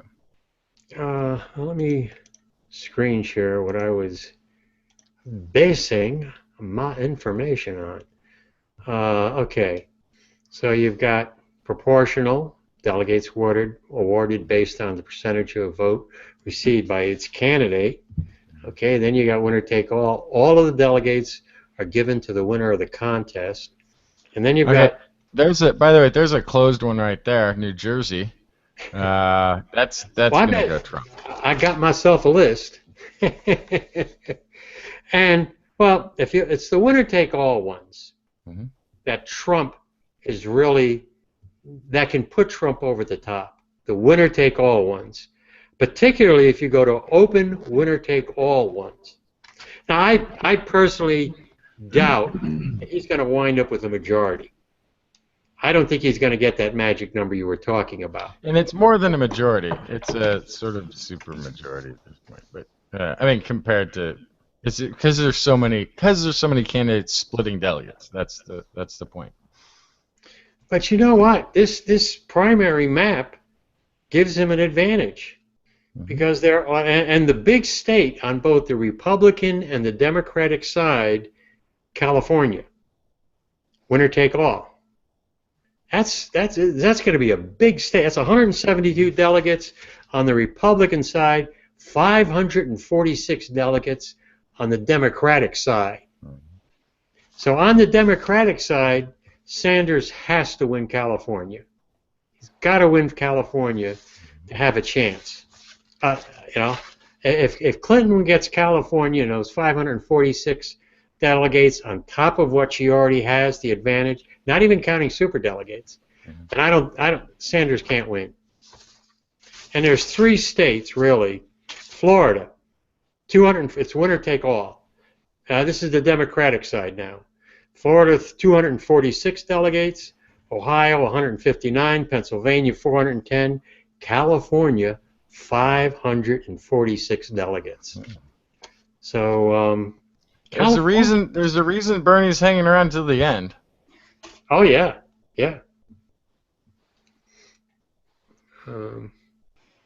What do you think his chances on your being from California, meaning you're an expert on California politics?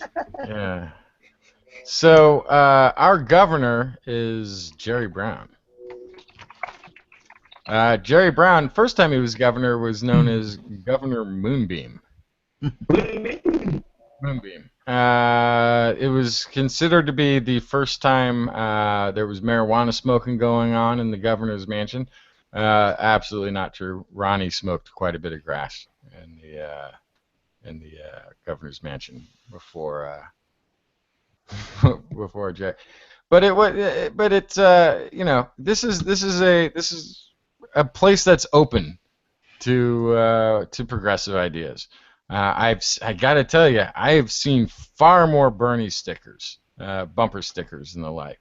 Of course, I'm in Davis though, which tends to be liberal for California. But I don't know. It's gonna be really interesting. I don't even know what we're polling. I haven't looked at any polling data for California. I have no idea. Yeah. Other than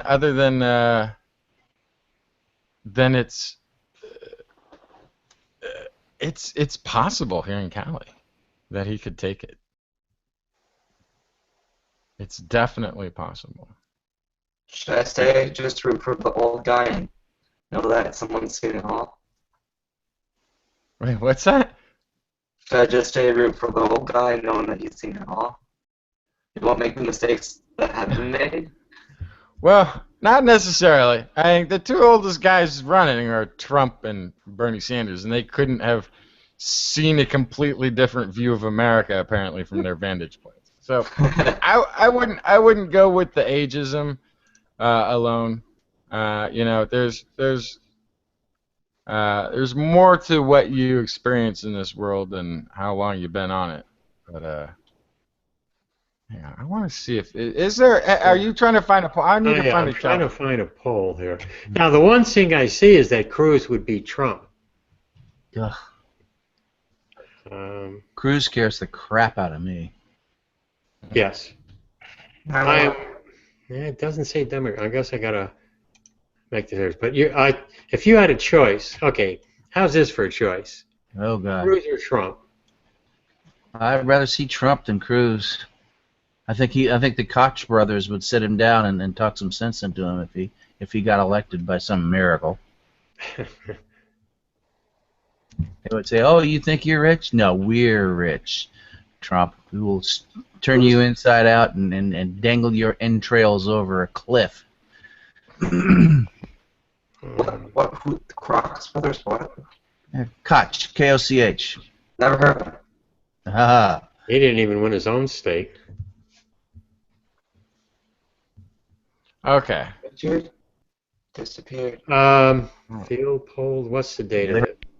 That's January. Well, it's January, but it says Clinton leads over Sanders. Mm-hmm. But it's just January. The great God Google has failed me. Yeah, the polling data seems pretty out of date.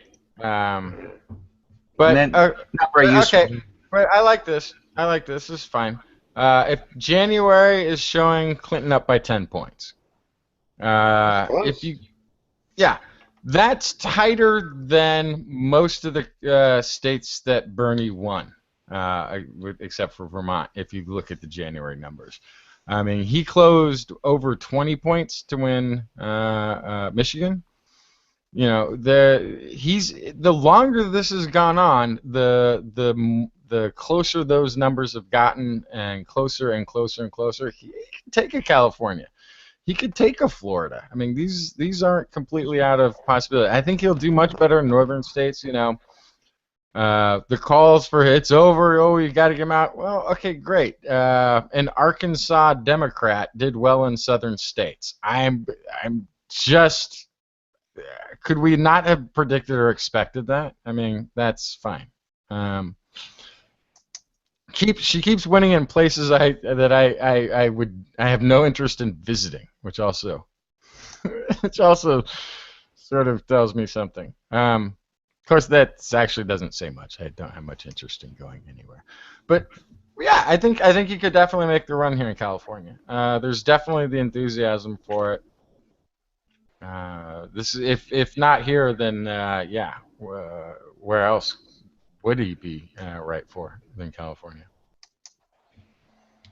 Yeah, and I think even though she was the senator, you know, that Brooklyn accent, and you know, you see stuff like the Occupy movement originated in New York. I could see New York going Bernie's way. There's a lot. There's a lot out there on that table. Yeah, I agree with you. Nancy Pelosi has asked them to stop counting the superdelegates. Because CNN polls from the beginning were like, all of these superdelegates are going to Hillary Clinton. She's that close to what she's almost won it. Just needs to win like 5 states. But no, they're saying no. Let's pull back because those aren't locked, and those can all change. They will only count if it's very, very close, like 100 delegate difference between the two of them. Then yeah, they'll jump on the Clinton bandwagon. But there's no if Sanders wins by any kind of a decent majority, if he's winning state after state and Clinton isn't, there's no way those superdelegates are going to ignore that. I mean, that's the Democratic Party committing suicide like the Republican Party is. Right, and it may already be happening because of the aggressive tone that the DNC chair, Wasserman Schultz, has taken. Because of, I think, a lot of the media blackout. I think the Bernie supporters are pretty pissed off about the process in general. And there is this hashtag Bernie or Bust, which is you know, both frightening, but it should also be a warning to the Democratic Party that, you know, your party's further left of you, at least a good portion of it, and I you know, I think the same thing is in danger of happening on the other side too. So. It's going to be a really interesting thing, you know. There's so much bad blood with the contentiousness of that primary. You know, I mean, it's been name calling and insults and you know, this whole thing.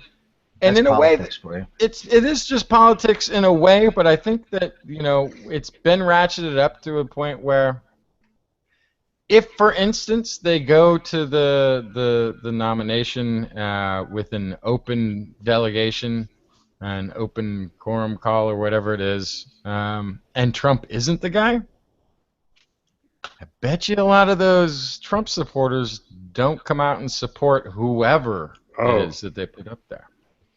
And I know that this is already going to happen no matter how. You know, even if the rest of the process on the Democratic side goes without a hitch and nothing hinky or kinky, and they don't have to even go to superdelegates, but Hillary should win, a lot of Bernie supporters are going to stay home because they're going to be, you know, they're supporting him. A lot of it is out of idealism, and it doesn't matter who, you know, there are people who want to vote for Bernie. They're not voting against a Republican. A lot of the Hillary voters are going to be voting for whoever they think is going to win against the Republicans. And certainly maybe there's a good chunk of there's probably a good chunk of Trump supporters too who are like, hey, that's the guy who's leading, so that's who I'm behind. Whoever it is who's got the most votes, let's get them over to the other side and fight those guys, right? But there's the diehard idealists who are like, I'm going to vote for my guy. If my guy isn't the nominee, I'm not voting for the other one. I'm not voting for anybody in that election. Yeah, this particular election has got to be scaring the bejesus out of the so-called establishment, party establishment on both Democrat and Republican side. I'm going to certainly guess that the party establishment are all saying, okay, we can coronate Hillary now. She's gonna win. What's this guy? It's a socialist guy over here. What the heck? Nobody's gonna vote for. They gotta be shitting in their pants. Oh, absolutely. Especially too, the Bush, right? It was supposed to be Bush Clinton, right? That's what we were told before this started, right? And he spent hundreds of millions of dollars. He had the biggest primary war chest ever brought to a primary in the history of elections. And he was like a fourth, fifth, sometimes sixth choice on that list, Yeah, it's fun. The whole Citizens United thing seems like who cares, right? Bernie's not using any of that PAC money. Trump's got somebody started putting the PAC money started to show up there, but that's not where he got his campaign rolling. The guy with the most money had one of the poorest performances. Like literally, I think they could have just given $5,000 to everybody who voted for him, maybe 10,000. Like they could have just done that. Yeah, early on, I know Clinton has spent like 3 times more money than almost all of the other candidates combined. And said nothing, which is also to me amazing. And said nothing. She said that Bernie can't do the things that he wants to do, but the things that she wants to do is not to let the other side do anything different, which means nothing will change. I want to go to Washington to change nothing. I won't let anything change, but I will change nothing. I will go there and do nothing. I'm going to extend, it's like the last 6 months of Obama's presidency. This is where they sort of call that lame duck period, right? I'm going to have 4 and, if I can, 8 years of lame duck presidency where nothing happens. This is sort of what she's promising. It's not very inspiring message. And Trump, good gosh, the optics, the pledge he's doing. I know he's an insane person. Yes, yeah, right. He's like, everybody raise your right hands, and I feel like he's like, what if Cruz is right and he's really like a secret liberal, right? He's really working for Clinton to ensure that she wins, and this whole thing has been a lark. That a $1 bet he made with another billionaire. Bet I could run for president. You know what? I bet I could get the Republicans to put me in. And it's like, okay, side bet. Can you get them all to do this? Oh, I got it. I can do this. Watch me.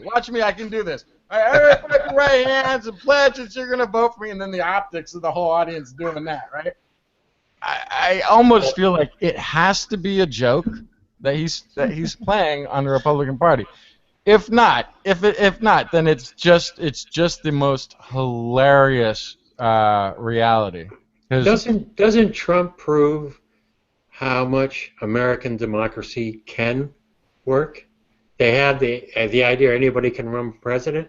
Here you got this guy. He said, I don't know. What am I going to do? What am I going to do this year? I got kind of a slow year in construction. I'm going to run for president. Mm-hmm. He might win. Well, but he's the scenario that the Republicans have crafted over the last 15 years, or 20 years, even really, of what we need. They stopped saying rich people, and they started on Fox News. They started calling, and actually throughout the right-wing media, started calling people of great wealth job creators. Yeah. So there it is. Right there. just by his wealth, he's a job creator. Nobody can talk to him about improving the economy with jobs because what you think because you've been in politics. You think government creates jobs? No, of course not. You've been telling your audience for years that government knows nothing about creating jobs.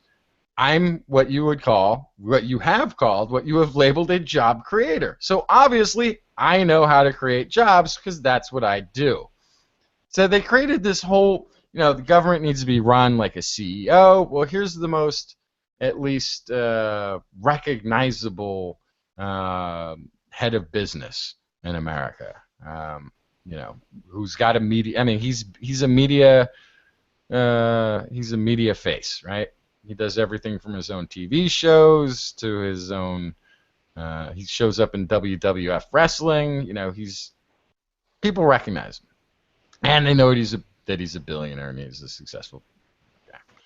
So the scenario they've been creating for all these years actually walked in one day and said, "Okay, I'm here. Give me the keys. I'm driving. You said I'm the best driver. You've told everybody for the last 15 years, 20 years, I'm the best driver. Give me the keys. I'm taking your party." Yeah. What I can see on the Democratic side, somebody's going to win. It's going to be Sanders or Clinton. Somebody's going to win. Somebody's got to get a majority of the delegates and win. On the Republican side, the odds strongly favor no one having a majority, and that, can you imagine if Cruz, and let's say Rubio and Cruz combine and they outvote Trump? Can you get the picture when that happens and Trump just does like that and all the supporters walk out of the Republican convention? Right. So here's the other interesting thing. So it might not be Rubio. It might not be Cruz. When you come to the convention and you have open delegates, it could be Paul Ryan. You understand? Like, it could be somebody who we haven't seen debate at all throughout this entire process. They could choose you, Ed. They could. Like, there's nothing once you go in without somebody getting that whatever 1,000 something that it is on that side that you need to get.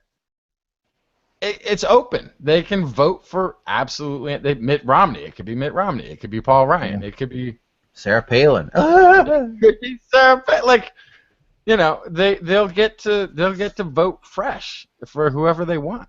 And so yeah, things must be insane over there right now in terms of trying to figure out, like, wait a second, like, why did we even waste our time with this whole thing? We could have just done this. And it could be Bush. They could put Bush in.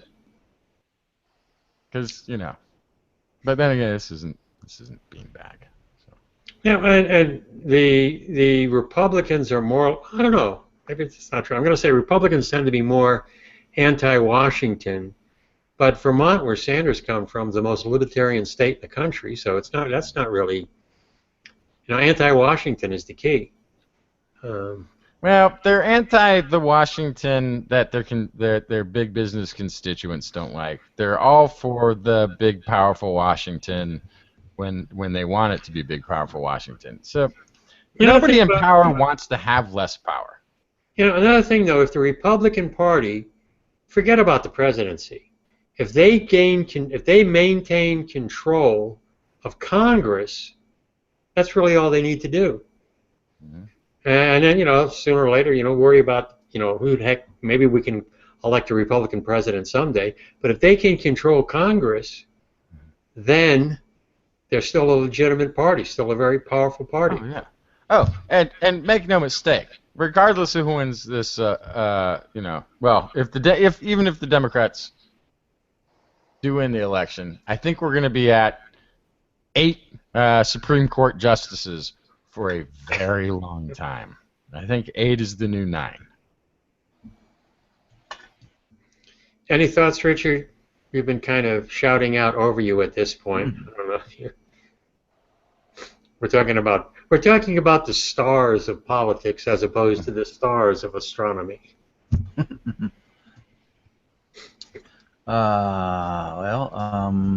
Or if you want, talk about your podcast. Upcoming podcast on the solar eclipse thing. What's coming? What's up on your agenda, Richard? There. Okay, finally got my screen share action going on here. This is who I wish was running. Yeah, right. Liz Warren, I think, would be presidential material if ever there was. Absolutely. Sorry, Bernie, but yeah.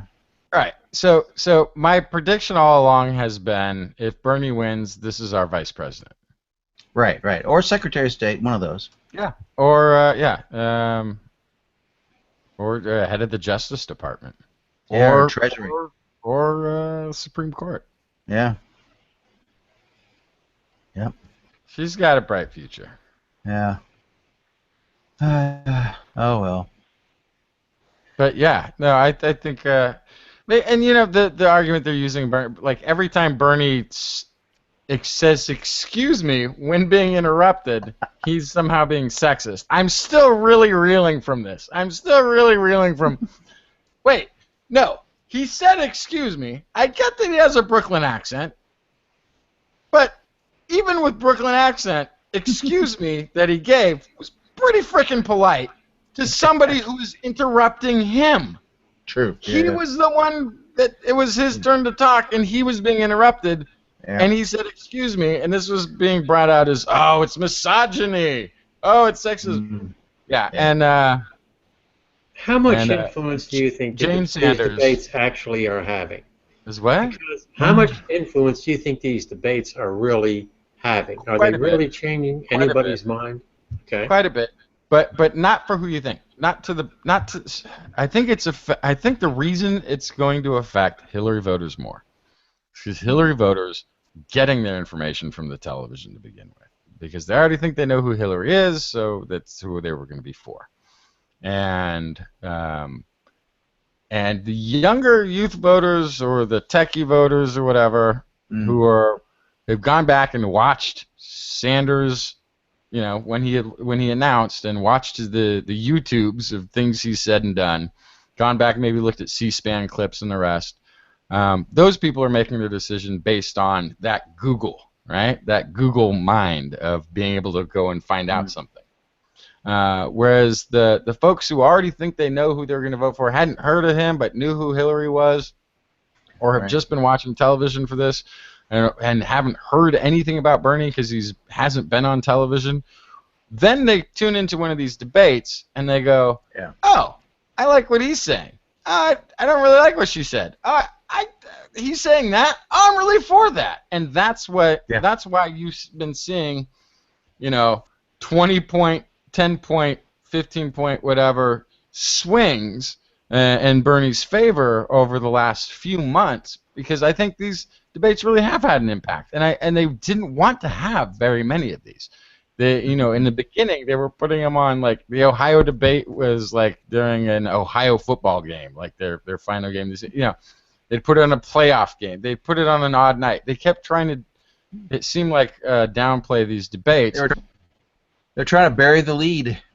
Yeah, they were, and and it's now more and more with these debates. I think you're going to see Bernie gaining more and more ground, and Hillary pivoted right after Vermont and started doing, and I think we may have talked about this.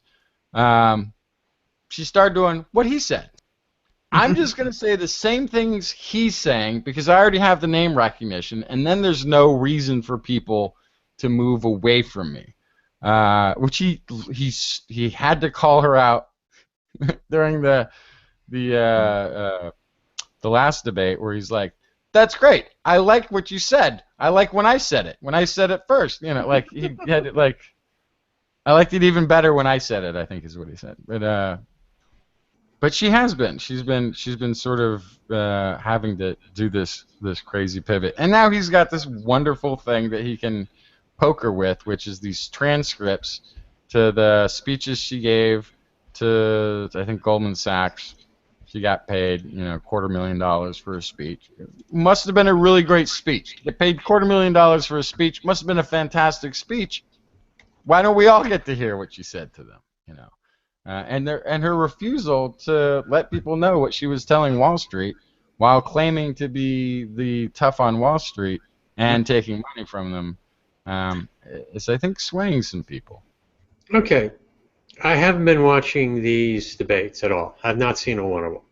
I rely on reading things afterwards, and specifically, I want to know where people stand on issues. So, tell me, are they actually talking about issues? In the Democratic debates, they're coming up. Yeah, absolutely. Okay, Bernie Sanders, he's president. How is he going? Is he going to increase the tax? Does he plan?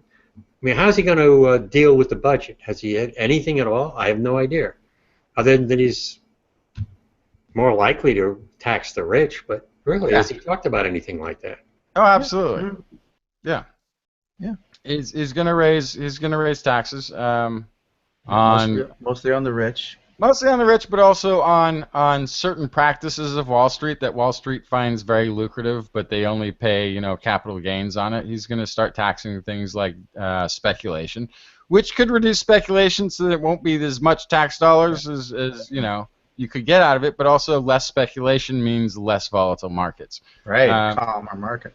Yeah, calmer market. Also, there's something like, I think for the middle class, it's like a $500 tax, but that tax would go to family leave. So a mother can go home with a newborn child on paid leave for and not have to come right back to work a couple days after giving birth. That sort of thing. So there's specifics in that. Also, he's not happy with any of the the trade. He would like to sort of definitely not go forward with TPP, but also would like to somewhat dismantle things like NAFTA, which here in California, NAFTA was a Clinton era thing that we got too, and this is something that Hillary's always been for. It does not benefit jobs in this country. They go overseas. That's common, but it's only part of it. But NAFTA has this Chapter 11. Or no, is it Chapter 13? Maybe it's Chapter 13. I can't remember which one it is. Which is the idea is you can't pass a law that thereby reduces that company's business interest in your country. So the idea behind it, the cartoon version is, we build a railroad transit network in Argentina, and the American company builds this railroad there, and then Argentina goes, oh, and now we pass a law that nationalizes all rail.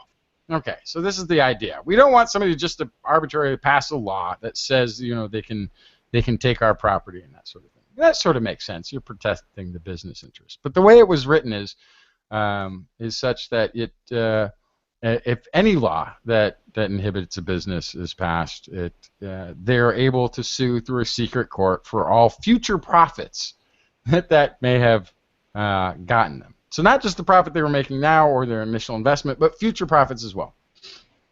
There's been a handful of cases where this has come up. One of the biggest ones I'm familiar with was MTBEs and gasoline.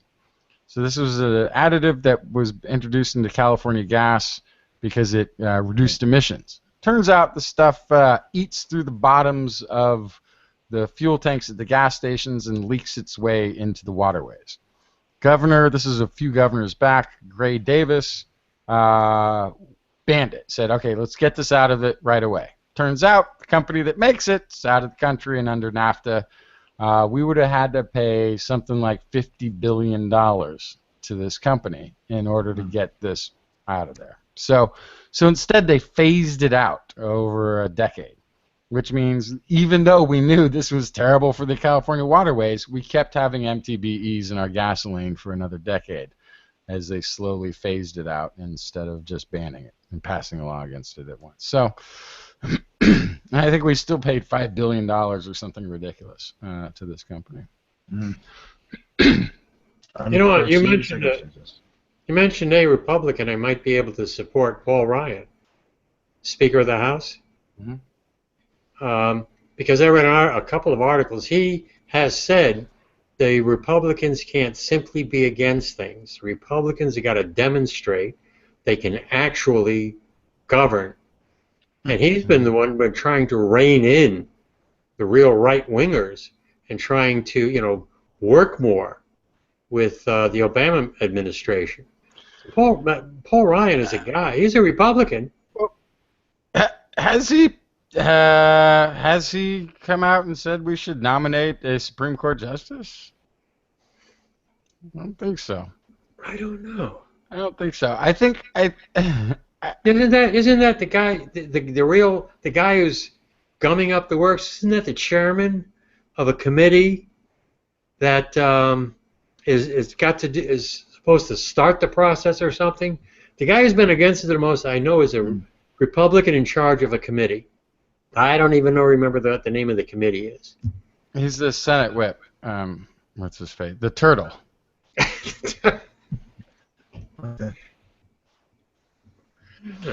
can't remember his name. But yeah, there's not. He's not going to be any better for anybody. No, it's just no. That party's so broken. I'm relying on Google. I don't know. Maybe Google is directing this news in a certain shot. Let's see. I just Googled Senate and turtle. Mitch McConnell. Yeah, Mitch McConnell. There it is. There he goes. There he goes. That's hilarious. Yeah. There's a thing here. Turtles that look like Mitch McConnell. Slideshow. Oh God, that's hilarious. It's funny because it's true. It's funny because it's true. Oh God. Thank you, Google.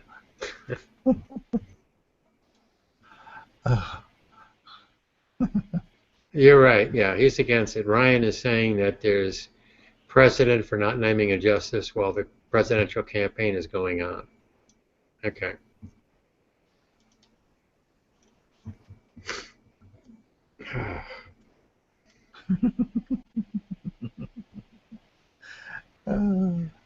Okay. Oh God, that's funny. Trying to make another pivot here. We've been talking about politics for quite a while, but we're talking about trending stuff, and we're talking about what we're seeing in the feeds, and I see these diets and health food stuff. Has anything changed since I was a kid? Am I whoops, what is this? Turtle?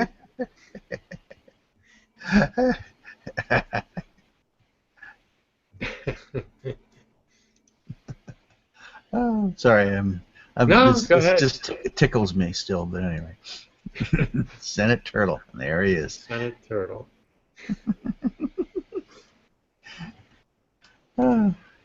Okay, Justin, you got kids. You're going to feed your kids a healthy diet, right? They're all going to be vegetarians, no doubt. No. Has any? I don't understand. Well, I understand why the attraction of diets. It's a magic diet. You go on the diet, you're going to be perfectly healthy. Yeah. Has anything changed other than you got to need a certain amount of vitamins? You eat your veggies. You have a balanced diet. That's it, right? No.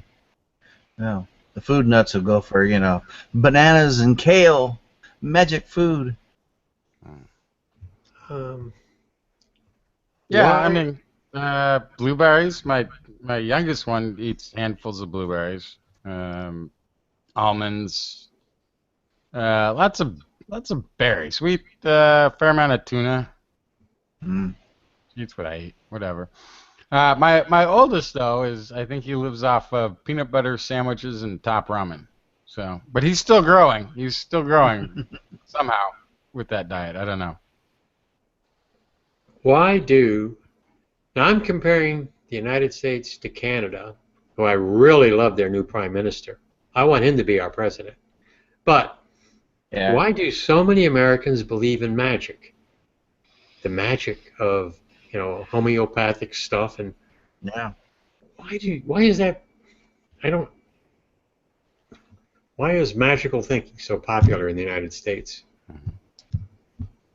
Because our education system must suck. That must be it. We just must be undereducated for a good part of this country. I can only imagine that's the answer.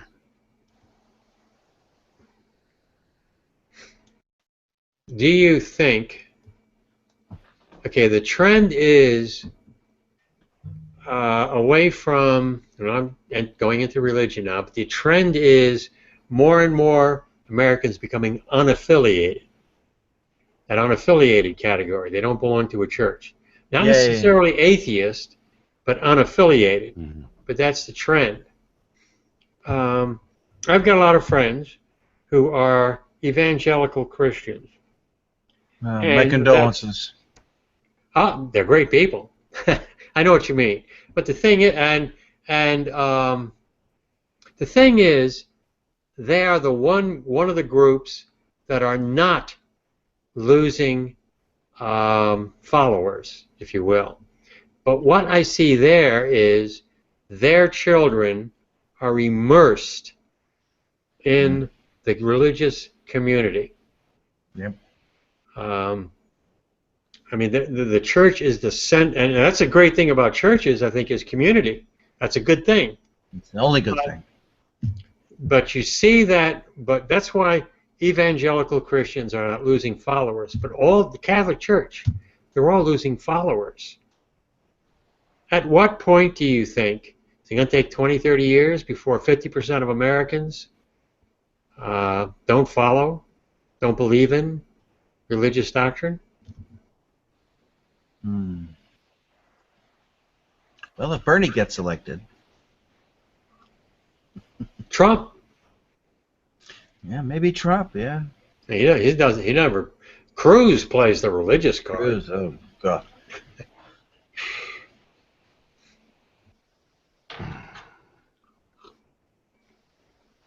Okay. I really don't. I feel like religion is playing much of a role outside of Cruz's campaign, possibly. I don't. Nobody else seems to be talking about it. Yeah, look at Iowa, Bible Belt. That's really their politics in Iowa are they're not really all that conservative. Yeah, I mean everywhere. It's people are voting for evangelists are voting for Trump. Because he's got to make America great again. I thought it was great. What day are you talking? What era are you talking? Which civil right do you want us to give up to make America great? How far back are you talking? Yeah, really. Okay, well, we've lost Michael Jobin in the chat room. We've lost Paul Disney, and we've lost our one viewer. So, but that's okay, because I enjoy talking about politics. I enjoy talking about religion, but I had a train of thought. I also talk about losing my mind. This I will say personally. I'm getting old. I mean, it was okay. I started losing my eyesight. Okay, I got the glasses. A lot of people lose the eyesight. Started losing my hair. Well, no big deal. People are, young people are losing their hair. The hearing is going a little bit. Okay, not too bad. Today, I'm getting fitted for 2 false teeth. Only 2? It's over. I'm old. False teeth. What are you talking about? Like these are crafted out of wood? Are you getting a root canal? What are you talking about? No. The gum problem. The dentist pulled 2 teeth, and so there's a gap there, and so now this is a fake tooth. What are you talking about? I don't call this false teeth. This is they had to put in a thing made out of something that's not really? Tooth. Yeah. Classic. Oh yeah, but is that a root canal? It's a root canal and a crown. Oh, that's different. Your root's still there.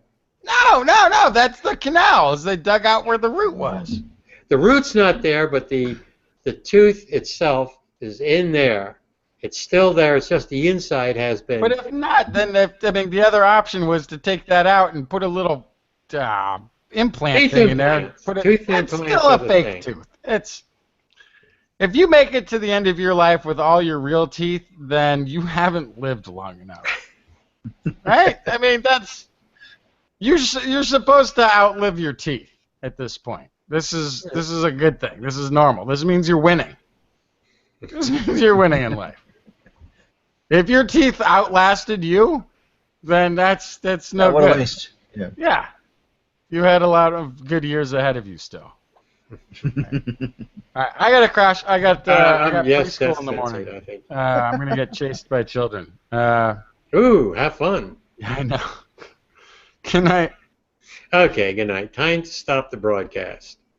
And hopefully